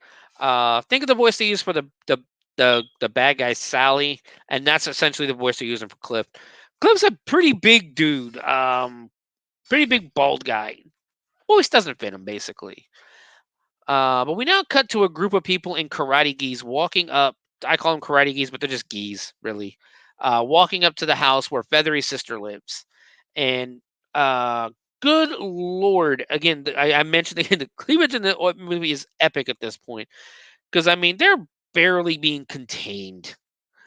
Red Guy welcomes Prince Chinka to the palace, which is their home, and it is their home and his while he stays there. Chinka says, "Great Raguri." This is the red guy's name. His name is Raguri. Chinka offers you his hand and his heart. Feathery Sister says it will be their pleasure to host him. Raguri tells a guard to fetch the Jungle Girl and tell her they wish her to come here and be in their presence. Raguri tells Chinka that they are sad to report that there is a very serious problem. We get a close-up of the conversation, and here's what I'm talking about from earlier.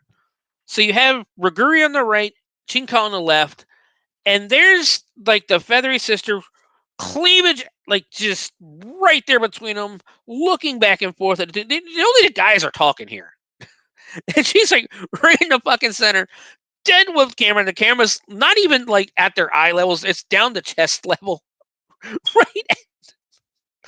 Like you can see their faces, but it's aimed right at the cleavage.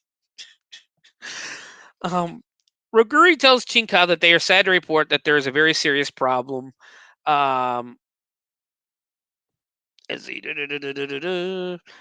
informs Chinka that the star was stolen. Before we get a reaction, the Jungle Girl, she's a blonde woman in a blue dress, appears. Chinka says, "Please accept these gifts as proof of my appreciation and deep admiration of his fiancée."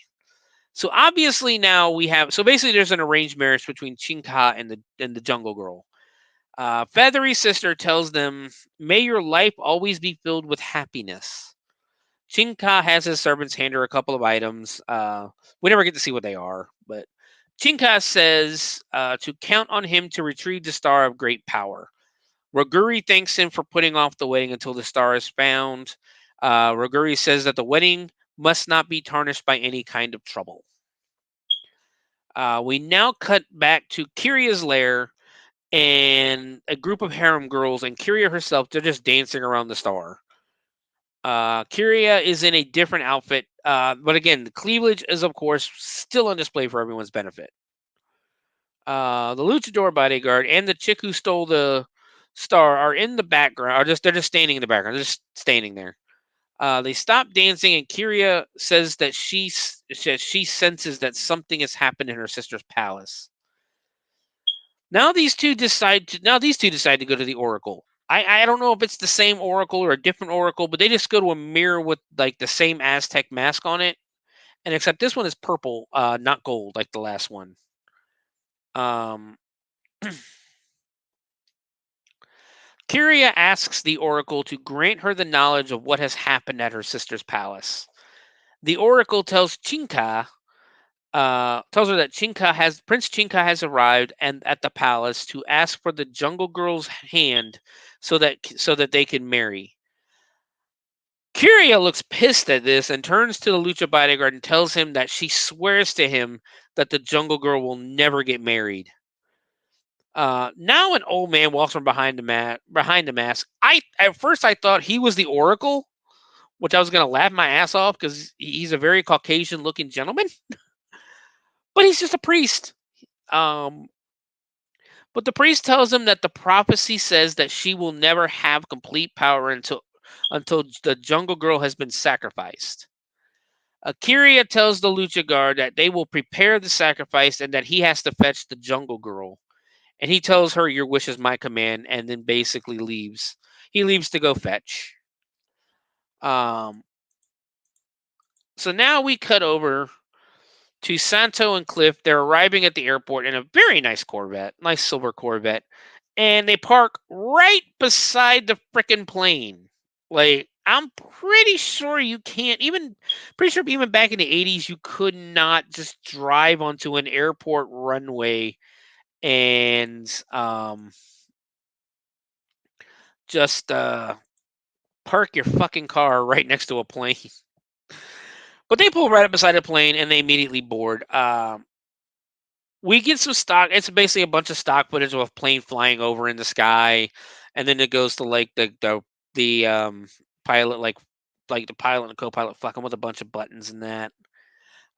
We now cut back to the palace by the water. It's like basically by the river. As Chinka and Raguri they're just walking. Raguri tells Chinka that the Jungle Girl for them is the deity that brought them to the knowledge of goodness inside the Star of Great Power. But she also brought them misfortune. Because of that, Kyria has decided to leave them and become the priestess of evil. Her jealousy when the Jungle Girl arrived was dreadful. Prince Chinka asks how she arrived. Raguri tells him that many years ago in a nearby forest, they were attracted by a strange light. And then it basically goes into the flashback where we see the star is sitting in a bunch of weeds and vines. Raguri, Kyria, and the feathery sister walk up on the star. We then see a baby sitting beside what I assume is I think they're supposed to be wolves, but they're actually like Belgian Malinois. A Belgian Malinois is it's a police dog essentially. Now, the police use the Malinois a lot more than they do German Shepherds anymore. But it's a Malinois puppy, mama with her puppies. The prophecy had been fulfilled. Raguri walks over to the Jungle Girl while the sisters watched. Raguri says she was raised among peaceful wolves. Kyria, feeling left behind, decided to leave them and embark on a path of evil. They just found the baby, and Kyria's like, "No, fuck this. I'm going over on the dark side. They got cookies." And just walks away. Raguri, again, not knowing what this thing is, just gets down and starts bowing to the glowing rock. Raguri says that the stone is a star of great power. It comes from the cosmos, bringing them all of its strength and knowledge, and the Jungle Girl is its deity. That is the origin of the Jungle Girl, who will bring light to your life if it's your destiny. We then cut to Jungle Girl in her hut. I wrote down it was one of Chinka's servants, but it's actually her brother. And Jungle Girl says her new life has been decided. The servant asks if she thinks his master should decide that for her, and she says she owes Prince Chinka her obedience. I'm sorry, it's Brother Wolf is the servant's name. But Brother Wolf asks if her feelings are important too.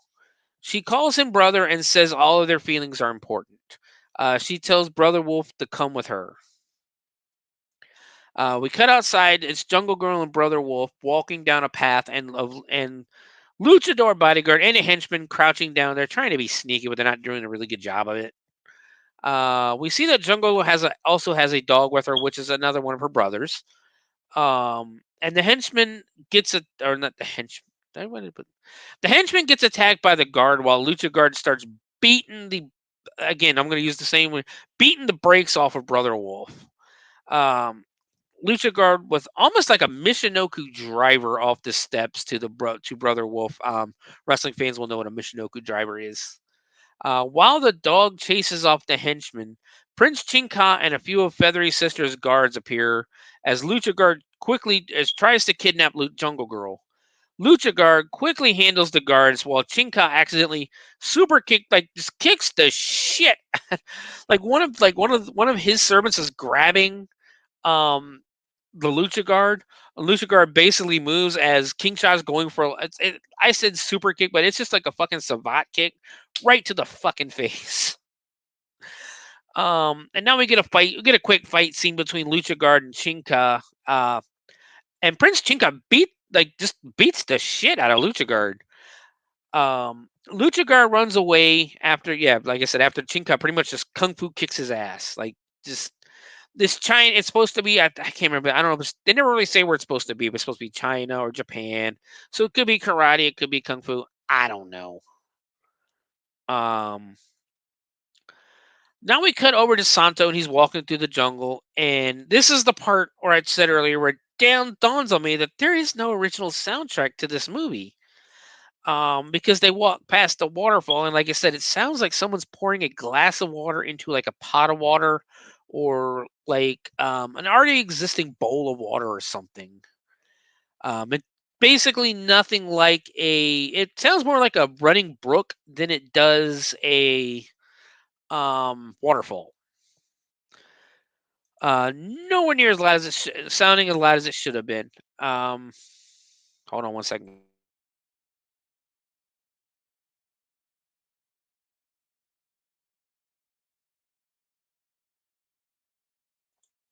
Sorry, but that had to sneeze, and I didn't think you guys wanted to hear that.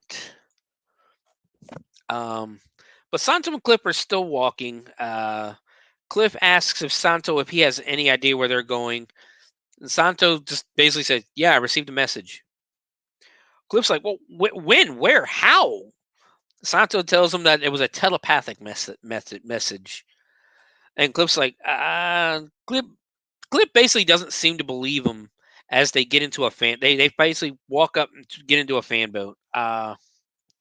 Santo is walking through the jungle in his full wrestling gear, including his cape and mask, of course. They don't take the mask off, though. They travel down the river where we see some natives peeking out, but they're not natives. They're actually Kiria's henchmen. And the henchmen start giving each other drum signals. It's almost like they're basically talking through the drums. We now cut to Kiria's lair as she sits on a rock chair. Again, cleavage just hanging up. That bikini top is hanging on for dear life. She says that a man with no face has arrived on the island. And we now see, that's when I basically realized that the natives were actually Kiria's guards. As they're wearing the same headbands as the henchmen in the lair. She tells them to send message at once to follow that man and to kill him. Apparently, Santo has something to do with the prophecy as well. The men in the field respond with more drumming. As the fan boat's going by, they literally start firing blow darts. And then every time they fire a blow dart, it goes to the fan boat and it starts spinning out of control. They don't actually hit anything, but the fan boat is spinning out of control. It's weird. Santo tells Cliff to stay low as they start speeding through the weeds, because the fan boat can actually go on land or water. They finally reach the shore they need to and say goodbye to the driver. didn't hit a fucking thing with them blow darts. Cliff is basically happy to be on dry land again. We now cut to Waguri and Feathery Sister. Again, still no name for her. And Prince Chinka in the study again. Waguri tells them that they have to hide the Jungle Girl immediately, and it's not possible to do it at the palace. She's not safe at the palace. Waguri just remembered somewhere in the palace that is in I guess the kingdom that is completely hidden. The House of Meditation. Kungyan will take her there. Now we finally learn the sister's name. Her name is Kungyan. Prince Chinka says they will take her if they think it was for the best. Kunyan says, "Let's prepare for everything. Prepare for everything then." And she walks away again. The camera zooms in almost on the cleavage, and it's bouncing. Like this movie might as well have been King Santo versus the cleavage, because good lord. We cut to the outside where Jungle Girl is walking with Brother Wolf. I wrote for who is now a dog for some reason, but it's the dog. I think Brother Wolf is the dog, and the other one, the human, is a servant. And asks what he thinks of Chinka. Now here's my again another thing I have a problem with. Why is she by herself in the middle of a field? This bitch was almost just kidnapped, and they leave her by herself. There's nobody around her to protect her. She tells them they need to leave this place and that she would never leave him behind. She says they will be very happy and never be apart. She says that she and him will begin a new life. We cut basically back to Kyria, again, barely contained in the top. The henchmen are still communicating through the drums, and we now see Santo and Cliff arriving at what appears to be an airport. It's like there's basically there's a couple of planes in the middle of a grassy field. The henchmen suddenly appear and attack Cliff and Santo. The pilot basically goes, "Fuck this," jumps in the plane and fires it up. So the propellers are running. Cliff and Santo fight off the henchmen, and then one decides to square up with Santo, and he's got a sword. He lunges at Santo, misses completely, and then he runs right into the fucking propeller, and apparently just cuts him in half. The visual and the scene is actually pretty damn funny. The way it happened.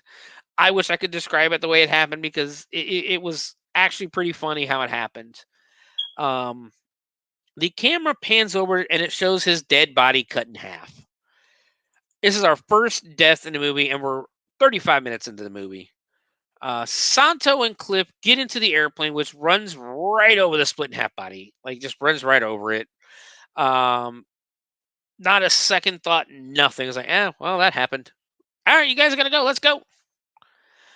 We now cut back over to Kira's lair, where Lucha Guard is back with no Jungle Girl. She asks what happened, and he says he couldn't do it. She says, well, that's a problem. She tells Lucha Guard that there is a man with no face that has arrived. He is on the way to Aguri's palace. It seems that the prophecy is about to come true. We cut into the airplane where Cliff is now bitching about being in an airplane, and Cliff is starting to get on my fucking nerves. The plane lands, and Santo and Cliff get off the plane. We cut back to Waguri's palace, where Feathery Sister and Jungle Girl, I put Feathery Sister still, Kunyang and Jungle Girl are headed to the House of Meditation. Waguri tells them that he will catch up once Santo arrives. Now, Kunyang and Jungle Girl are being carried to the House of Meditation. It's one of those things where, like, there's a chair on a platform. They sit on the platform, and then four men lift it up, and they walk like that. Like, they're being fucking carried. We cut back to the jungle where Santo and Cliff, they just find themselves a boat. Regular motorboat. Nothing special about it. But we get some stock footage of some parrots and an alligator as Santo starts the boat and they head off down the river. And one of the funny things I saw was that the boat has Alabama Jacks on the side of it. Again, where is this movie supposed to take place? Like, it's very confusing, especially because they have to go in the middle of fucking nowhere, apparently, to get to this place. And why couldn't they just take the fan boat the entire way? When did the river stop being a river and they're like, all right, get out, time to fly? Like, it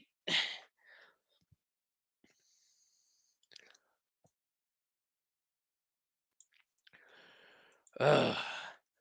So now we cut to the procession where Kunyan and is basically directing them where to go from her chair being carried by four men. We cut back to Santo and Clip. Basically, it's a lot of what Santo and Clip is just them traveling. It's them riding down the river again. Clip still being a bitch. We cut back to the procession, walking through the jungle and some more animal stock footage. But in the bushes, we start to see Kiria's henchmen spying on them. We cut back to the boat, speeding down the river. Again, Santo looking awesome in the boat, but nothing's happening.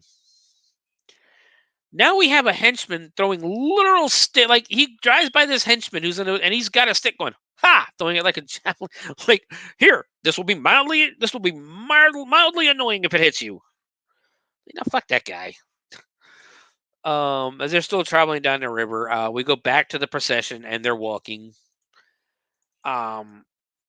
We now, like, basically does that a couple of times. It goes, here's Santo and Clip in a boat. Here's the procession walking. Here's Santo and Clip in a boat. Here's the procession walking. Oh, here's some stock footage of a parrot, of monkeys, of an alligator. Kind of got annoying after a little bit. We now finally cut again to Raguri's palace as Santo and Cliff finally arrive. Raguri greets them as they exit the boat, and Santos says he got Raguri's message and came as fast as he could. Santos says it must be really important. Raguri says it is and offers Santos his hospitality and tells him he needs to rest before they leave for the house of meditation. And now we get a lot more of the drum signals between Kiria's henchmen. Kiria enters her lair and tells Luchagard that the man with no face has arrived at the palace. She says that a procession with Jungle Girl and her sister are headed south. She says they must get there first. Luchagard says, of course. Kiria tells him he must not fail this time, and that sacrificing Jungle Girl will bring them power. He turns and basically the girl from earlier in the white was standing right there with him. He turns to look at her, and Kiria tells him he better keep his word. Luchagard walks away, leaving Kiria with the woman from earlier, and she's not taking her eyes off of this woman. We now get more stock footage of alligators as the procession has finally arrived to the river. And it bothers me because it's probably the same river that was right outside the palace, and Jungle Girl and Brother Wolf, basically they could have just rode down the fucking river. Jungle Girl and Brother Wolf enter the boat with Kunyang, who I swear at this point I'm telling you right now, I'm seeing Areola at this point. Chinka and others enter the boat and head down the river. We now have another procession to carry Raguri to the house of meditation, with Santo and Cliff walking beside. We cut back to the river and they talk about how Mother Earth blesses them and pretend to point at animals. We're doing that thing again now where we're cutting back and forth, and instead of Kunyang and Jungle Girl, their procession being the ones walking, now they're in the boat, and El Santo and Cliff and their procession are now walking. We also get a shot of Luchagard heading downriver with henchmen in their boat. Cliff asks if they could be attacked by a lion there, and Santo just literally laughs at that dumbass question. The first procession arrives at their destination finally. They arrive at the meditation house. Prince Chinka helps Kunyang out of the boat and just walks away from Jungle Girl. The other servant helps Jungle Girl out of the boat. Raguri's procession stops. Then we come back to Raguri's possession where they stop, and Santo says that persistent drumming has him worried. Santo says he can almost understand the language. Raguri says it's Kiria's henchman and sister to Kunyang. And finally, 51. I got the name earlier, but I put finally 51 minutes into the movie. We got it, but I got it earlier.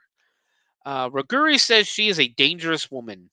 Santo shakes his head and walks away. We get more footage of Luchagar just heading down the river, and we cut to the first procession reaching the house of meditation. Kunyang tells Prince Chinka to make himself at home, and she tells Jungle Girl to rest, and they will be safe there. The servant tells Prince Chinka that he hopes they will be safe there. We now cut back to nighttime at Kiria's lair, and she tells the priest from earlier that the man with no face is there to save the Jungle Girl, and he is nearby. The priest tells her to kill him, like she hasn't already been trying to do that. She says the grand astral equinox will occur tonight. The ritual of death will give her all the power she will need to become the scourge of death for the man with no face. She tells the women around the star to begin the ritual. And Kyria just starts to dance around the star. And I'm talking, she's shaking her hips, grinding at it, like just dancing. The group of harem women start to dance around it as well. But no one is looking at anybody except for Kyria for obvious reasons. After a few minutes of dancing, she turns and yells, "Yeah!" The thunder and fire hit, and she becomes that ugly sumbitch from earlier. The short, fat, the short, fat, in shape, out of shape guy with the hair. I guess it's supposed to be hair all over his body, but it's like glued onto him, and it looks like leeches. The fire roars again as we cut to the woods as the new procession is taking a break. All of a sudden, the monster Kyria turned into shows up, and Santo goes to fight it. They trade punches at first, which Kyria gets the better of, and then we cut to Grigori, who's holding a motherfucking gun. He could have shot this sumbitch. He could have shot it and ended the scene quickly, but it wouldn't be a Santo movie without Santo fighting a monster. So Santo beats the monster down with it. He just gives a stick and just starts whacking at it. He ends up pushing it into the water, where it starts to fight with an alligator. There's the thunderclap, and fire appears again, and Kyria is and basically the monster disappears. Kyria is transported back to the lair, where she immediately starts dancing again. And she starts shaking her chest so hard, she's about to knock someone out with them things. Like, they're going everywhere. We cut back to the river, where Raguri and Santo's procession are now in the boat from earlier, traveling down the river to the meditation house. We cut back to Kyria. She's still dancing around the star. And I wrote down that she is shaking her body so hard. I'm impressed that top has held out. Man, good. Whoever made that top, bravo. Because you did some fine work, sir, ma'am, or sir. More and more dancing for quite a bit of time. Kyria has now turned into the tiger. Raguri, Clip, and Santo arrive to the shore, and the tiger attacks. Santo tells Raguri to wait here, as obviously someone in a Santo mask. It's basically, it's like they put the trainer of the tiger in a Santo mask and the cape, and had him pretend to fight the tiger. But Santo is fighting the tiger, and then it cuts back to Santo fucking choking out the tiger. He has the tiger in a chokehold, and it ends up disappearing, and Raguri looks confused. Kyria appears again at her lair, and the old priest looks and goes, "Did you kill him?" She said, "No, I couldn't do it." Like the way he just looks at it, he goes, well, did you do it?" Now we cut to Lucha Guard and the henchmen land on the shore. Curia tells the priest that Tinieblas, finally 1 hour and 3 minutes into the movie, we get we finally get his name, and he is closing in on Jungle Girl. She says he has to help him, but she beckons the harem girls, over, and they all begin to dance again. Now we cut to the meditation house where Kun Yang is sleeping on a couch, while Jungle Girl has the whole bed to herself. Tiniablas and his henchmen show up and start fighting with Chinka's guards. And this is actually a pretty cool fight scene. It's a fun fight scene. Tiniablas hits one with a drop kick and a body slam before, like, basically bending him over his knee in a backbreaker. The dog starts to fight starts to bark as Tiniablas shows up to try to kidnap the Jungle Girl again. The servant her servant grabs a sword and starts to fight off the henchman while Chinka starts whooping up on Tiniablas again. But Tiniablas is actually fighting back this time. We cut back to the servant fighting the henchman. The dog has actually jumped off the bed and is attacking another one. And we go back to Chinka beating the absolute brakes off of Tiniablas. Another henchman shows up to fight the Brother Wolf. I keep saying Brother Wolf. It's not Brother Wolf. The servant, and this guy also has a sword.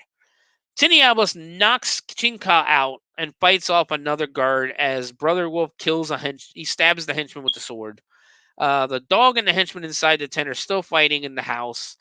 And basically, Jungle Girl and Kun Yang is holding back Jungle Girl, who wants to help the dog. But the henchman ends up killing the dog, like choking it to death. Kun Yang starts fighting the henchman now, and Tiniabla shows up, and they basically just take Jungle Girl, leaving Kun Yang crying in the tent, and they end up tying her up. The henchman is still fighting another henchman, or servant is still fighting another henchman when Kyria, in the form of a cobra, appears from behind. We cut over to Tiniablas, who is now putting Jungle Girl in the boat and leaving. We have another guard trying to fight a henchman with a sword, but the henchman, the servant or guard, has a fucking switchblade. Kyria's like, yeah, we're not going to do this shit. And as the Viper bites the guard, the henchman, basically the guard is dead. He just drops dead. The servant, Jungle Girl servant, kills the henchman and goes to untie Kun Yang. The Viper is slowly slithering its way towards the servant, and Wolf goes to and basically Kun Yang warns him about the snake behind him. He turns around to stab it, misses the first time. The snake bites him, and basically he swipes again at the snake, hitting it, sending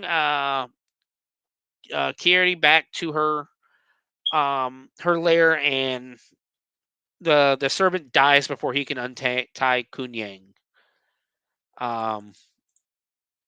We now cut over to Santo, Rugari, and Cliff finally arriving at the meditation house, and they find Chinka alive. Rugari basically goes to look for Jungle Girl and Kun Yang, but he finds Kun Yang in there. He unties her, and they mourn over the servant and the dog, basically saying how great they were and all that good stuff.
I am so sorry. I was muted that whole time, wasn't I? Um, let's see. We'll just start back up here in the beginning. Basically, we get more dancing around the star. Tiniablas is spinning down the river with Jungle Girl. There's more drumming going on. Kiria hears the drums and tells the priest that the girl is coming. Rugari introduces Chinka and Kunyang to Santo. Santo hears the drums and says he recognizes the code. He tells them that they are taking Jungle Girl to be a part of a sacrifice. We cut back to Kiria's lair where the priest says they need to do another sacrifice. Why? Are you going to tell us why? No? All right. Kiria tells the henchman to just grab the girl in white who stole the star, the girl from early who stole the star, and that they're going to sacrifice her. So naturally, they grab her and just yeet her down into the pit, into fire. They don't do any kind of like ritual or prayer. They just throw her ass into the pit. Now we cut to Santo and crew floating down the river on their boats. The priests. We cut back to the lair, and the priests are doing their prayer while waiting for Jungle Girl to arrive. Kiria tells them that there isn't much time left, and I think it's weird that the boat scenes are clearly midday and the lair scenes are at night. We get more drum signals from Kiria, or as Kiria listens and tells them that the man with no face is coming to them. The henchmen open a rock door, a giant rock door, and Tiniablas walks in with the unconscious Jungle Girl. Tiniablas says that his promise has been fulfilled. The harem girls all come in wearing these weird Aztec masks, skull masks. Kira begins the ritual for the Jungle Girl's sacrifice. As she starts dancing again, and the harem girls just basically start walking in a circle around Jungle Girl's body, kind of dancing, kind of just walking. We now cut back to the boat again just because we have to keep watching Santo, travel down the river. Back to the lair where Kiria starts her dancing again. And now we just get a long scene basically with them dancing, with the dancing of the harem girls and Kiria. Basically shaking her hips and her chest, trying to knock somebody out with them things again. The priests are doing their thing on the altar as Kiria is dancing around Jungle Girl and the star.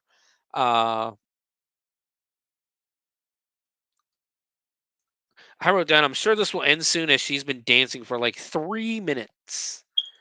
The priest comes off the altar and is about to stab Jungle Girl for the sacrifice when Santo appears and yells, "Stop!" Santo leaps down and starts fighting with Tiniablas. Punches him a few times, but Tiniablas puts him in a choke that Santo easily escapes from. They wrestle around for a little bit before Santos basically starts trying to drown Tiniablas. Prince Chinka has begun just basically beating the snot out of the rest of the henchmen as Santo keeps slapping the shit out of Tiniablas. Kiria tries to sneak up on her sister with a knife. Santo body slams Tiniabla, and apparently that knocks him out. Santo then stops Kiria from stabbing Kunyang. Santo goes over and basically saves Cliff and Rugari, who have all of a sudden been attacked by henchmen as well. A couple of the henchmen that basically Prince Chinka wasn't fighting. Kiria and Tiniabla raise their arms and disappear, escaping the man with no face, aka El Santo. We now cut to basically back to the original temple, where Rugari is saying a prayer as the stars return to its temple. Rugari says that now there are no more distractions, and now they can have a wedding. Santos says that there is still evil out there, and they need to stay vigilant. It focuses on the camera focuses on the star, the glowing rock. There are no credits because all the credits were at the beginning of the film. That's it. That's the end of El Santo and the Fist of Death. Why was it called the Fist of Death? We don't know. Just because it sounded cool. So yeah, that's the movie. We'll do the rating here in a minute. Let me see if I can bring it back up. There's the movie, the IMDb page back up real quick. Santo. And the Fist of Death. There we go. Yeah, there's no reason why it was called the Fist of Death, like, at all.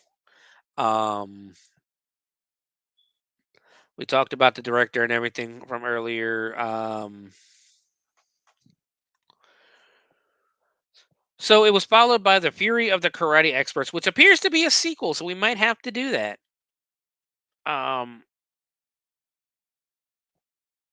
It was released in Mexico on December 9th, 1982. Country of origin, of course, is Mexico. Language is Spanish. It is also known as El Puño de la Muerte. Production company, I'm not even going to try to say that name because I'm going to butcher it to hell. The runtime is about an hour and 37 minutes. It goes quick, though, in all honesty. There's really no trivia or anything like that for the movie, so we're going to go straight into the ratings. I had fun watching it. I'm not going to shit on this movie entirely. I think they didn't really do it justice with the dubbing. Because I think they went the silly route with it, but it's not a terrible movie. Again, you're talking 1982, low budget cinematography and stuff like that. So I mean, you kind of gotta put your expectations way out there. I can honestly give this movie a solid 3, maybe 3 point, maybe 3.25 headlocks. How about that? 3.25 headlocks. The story's interesting. The filmmaker obviously wanted to focus on the sisters' cleavage because they was way out there for everybody to see. Santo movies are always fun to watch, but yeah, I mean, I can say give it this a one, give it a one-time watch at least, give it a try. Why not? So normally that would do it for us, but I figure because we're not right now, the wrestling show is on a hiatus. Hold on one second, guys.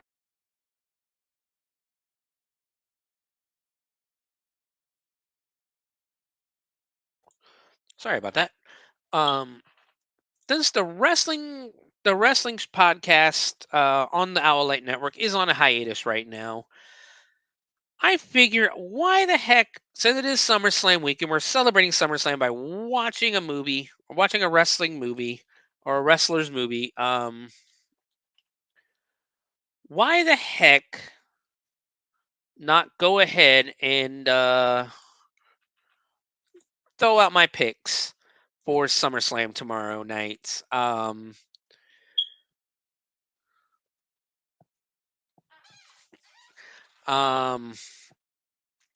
Because like I said, we're not doing the wrestling show right now. Hopefully, that's going to come back here soon, sooner than later. I ain't been able to talk wrestling for a little bit. I'm not going to go too deep into these because we have been running for a pretty long time, and I know Chainers is getting ready to start on the Owlite Network.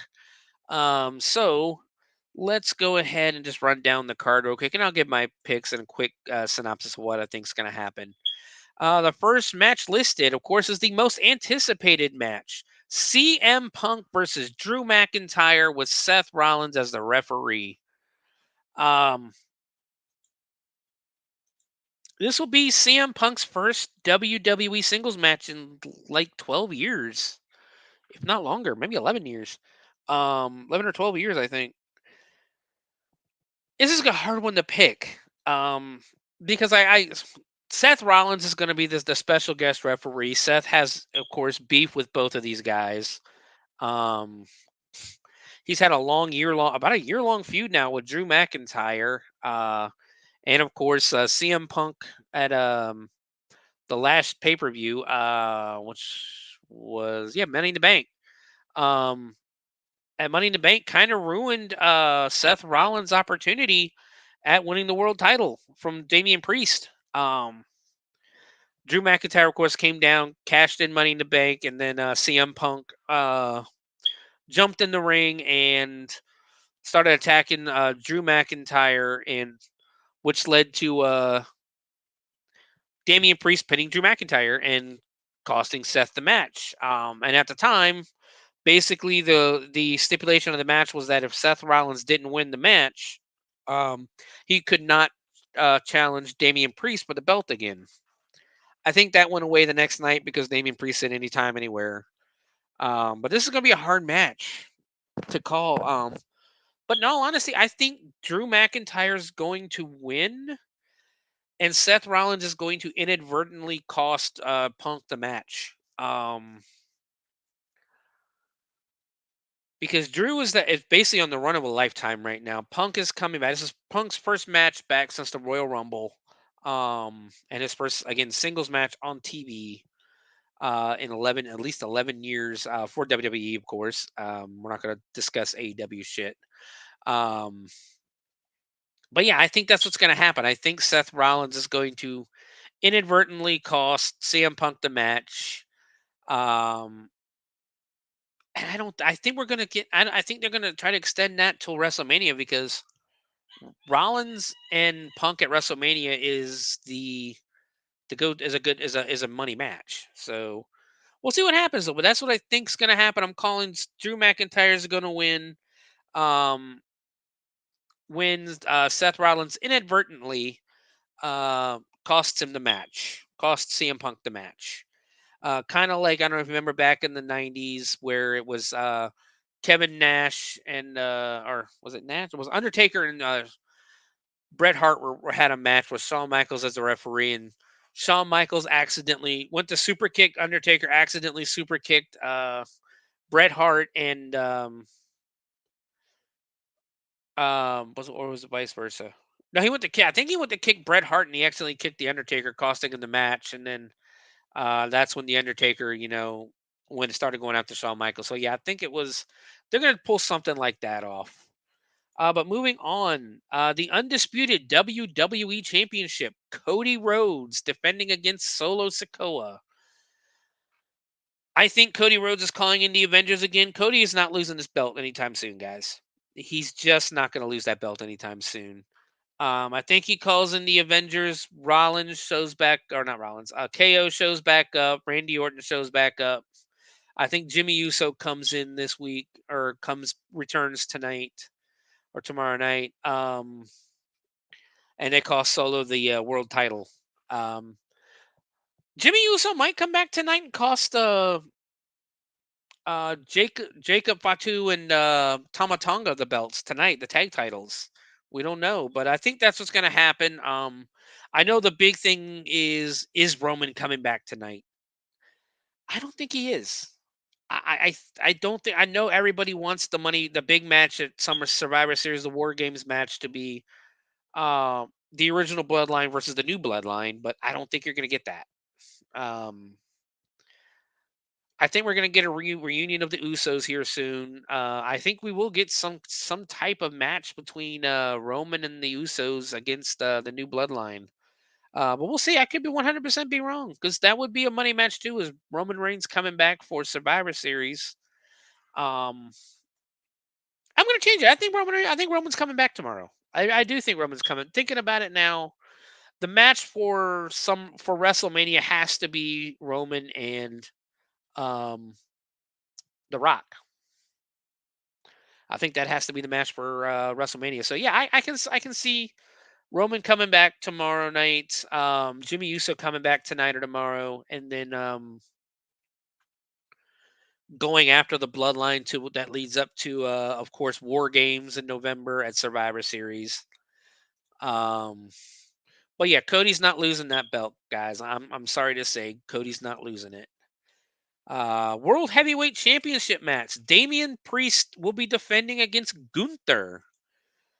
That's going to be a hell of a match. I love the storyline they got going into this with Rich Silver Spoon.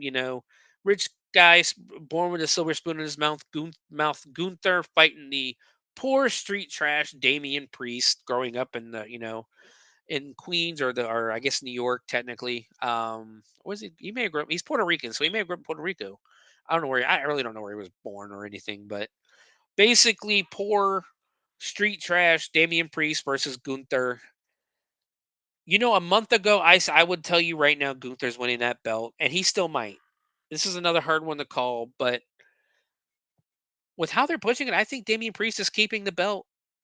I do. I don't think we're going to get a title change tomorrow at all. Which is not a bad thing. But yeah, I think Damian Priest is keeping the belt. I think they're going to cook Gunther a little bit longer. Gunther will be champion one day. No question about it. But I think this is still Damian Priest's time, at least till January, maybe even till WrestleMania. We don't know, but I'm enjoying the storyline now. I enjoyed the storyline this month. So we'll see tomorrow night. But I think Damian Priest is keeping it, and I don't see any shenanigans unless the only way I take it back. The only way Damian Priest loses is if Finn Balor turns tomorrow, which could be happening. Because I think the Judgment Day ends tomorrow. Moving on, WWE Women's Championship. Bayley versus Nia Jax. Nia Jax is taking that belt, guys. Nia Jax is winning that belt tomorrow. Tiffy might cash in. I don't think so, but I think Nia Jax is becoming women's champion tomorrow. Bailey's run this time has kind of not gone anywhere or did anything. It's kind of been boring. But I think Nia Jax is winning that belt tomorrow. Tiffany Stratton could have something to do with it, but I do think Nia Jax is beating Bayley for the belt. So moving on to the Women's World Championship, Liv Morgan defends against Mommy the returning Rhea Ripley. And I think Liv Morgan is keeping the belt. I don't think there's a title change there because I think, especially after last week, Dominic is 100% turning on Rhea Ripley. And that's what I'm thinking is going to happen. I think Dominic's going to turn on Rhea. JD and Finn are going to turn on Damian Priest. So, I mean, Gunther might win the belt tomorrow to start the breakup of the Judgment Day, but Dominic is going to turn on Rhea tomorrow and cost her the match and go basically be with Liv. So yeah, I think Liv Morgan is keeping that belt. Intercontinental Championship. Sami Zayn defends the Intercontinental title against the upstart, the rookie, probably the rookie of the year, Braun Breaker. Braun Breaker being the son of Rick Steiner, but looks, acts, and talks a lot more like Scott. He's a badass. He's a beast. He's winning the title tomorrow. Sammy's had a really good title run, but it's time for Braun to break out and become the monster and beast that he is.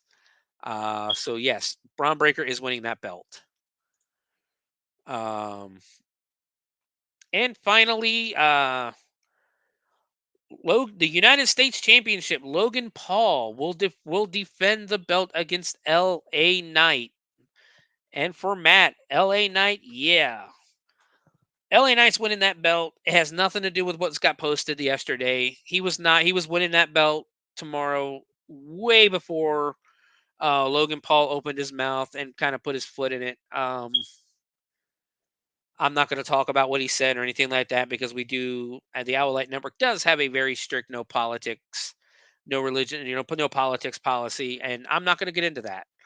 But Logan Paul put his foot, it has nothing to do with what Logan Paul said yesterday. Logan Paul was not winning, was not keeping the belt. It's LA Knight's time to shine.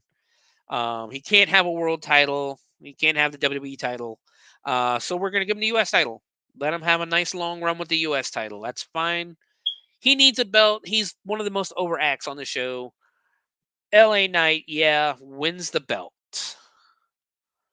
So those are my picks for tomorrow night. Now we've gone 2.5 hours. I know Chainers is getting ready to start up here in about 30 minutes or so. So I'm going to go ahead and sign off. You guys can find me everywhere. Bloody Binge Wrestling Movie Podcast, or Wrestling, the Bloody Binge Movie Podcast on X, on Facebook, on YouTube. Hopefully by next week we can start streaming on X again, because I do have the premium account, and for some reason it wouldn't let me do it tonight. I think because I just re-signed up for it today, and it hasn't taken effect yet. They have to like approve it and shit like that. But you can also, any movie suggestions, email me at bloodybinge@gmail.com. You can also find me on Twitch at Sewer Dweller 1978, or I'm sorry, Sewer Dweller 78 on Twitch. I'm getting ready to get back on there now that I got some new headphones. Hopefully these sound okay enough to get back on there. And you can also, of course, find us on the Owl Light Network every Friday at 4 p.m. Today was a fluke that we started at 6, but usually we will start at 4 p.m. 4:05 at the absolute latest on the Owl Light Network pages. Thank you guys for joining me today. Hope everyone enjoys SummerSlam weekend. I hope everybody's watching. I hope some people are watching SmackDown right now and enjoying themselves. But guys, keep watching horror movies and be good to each other. See you next week.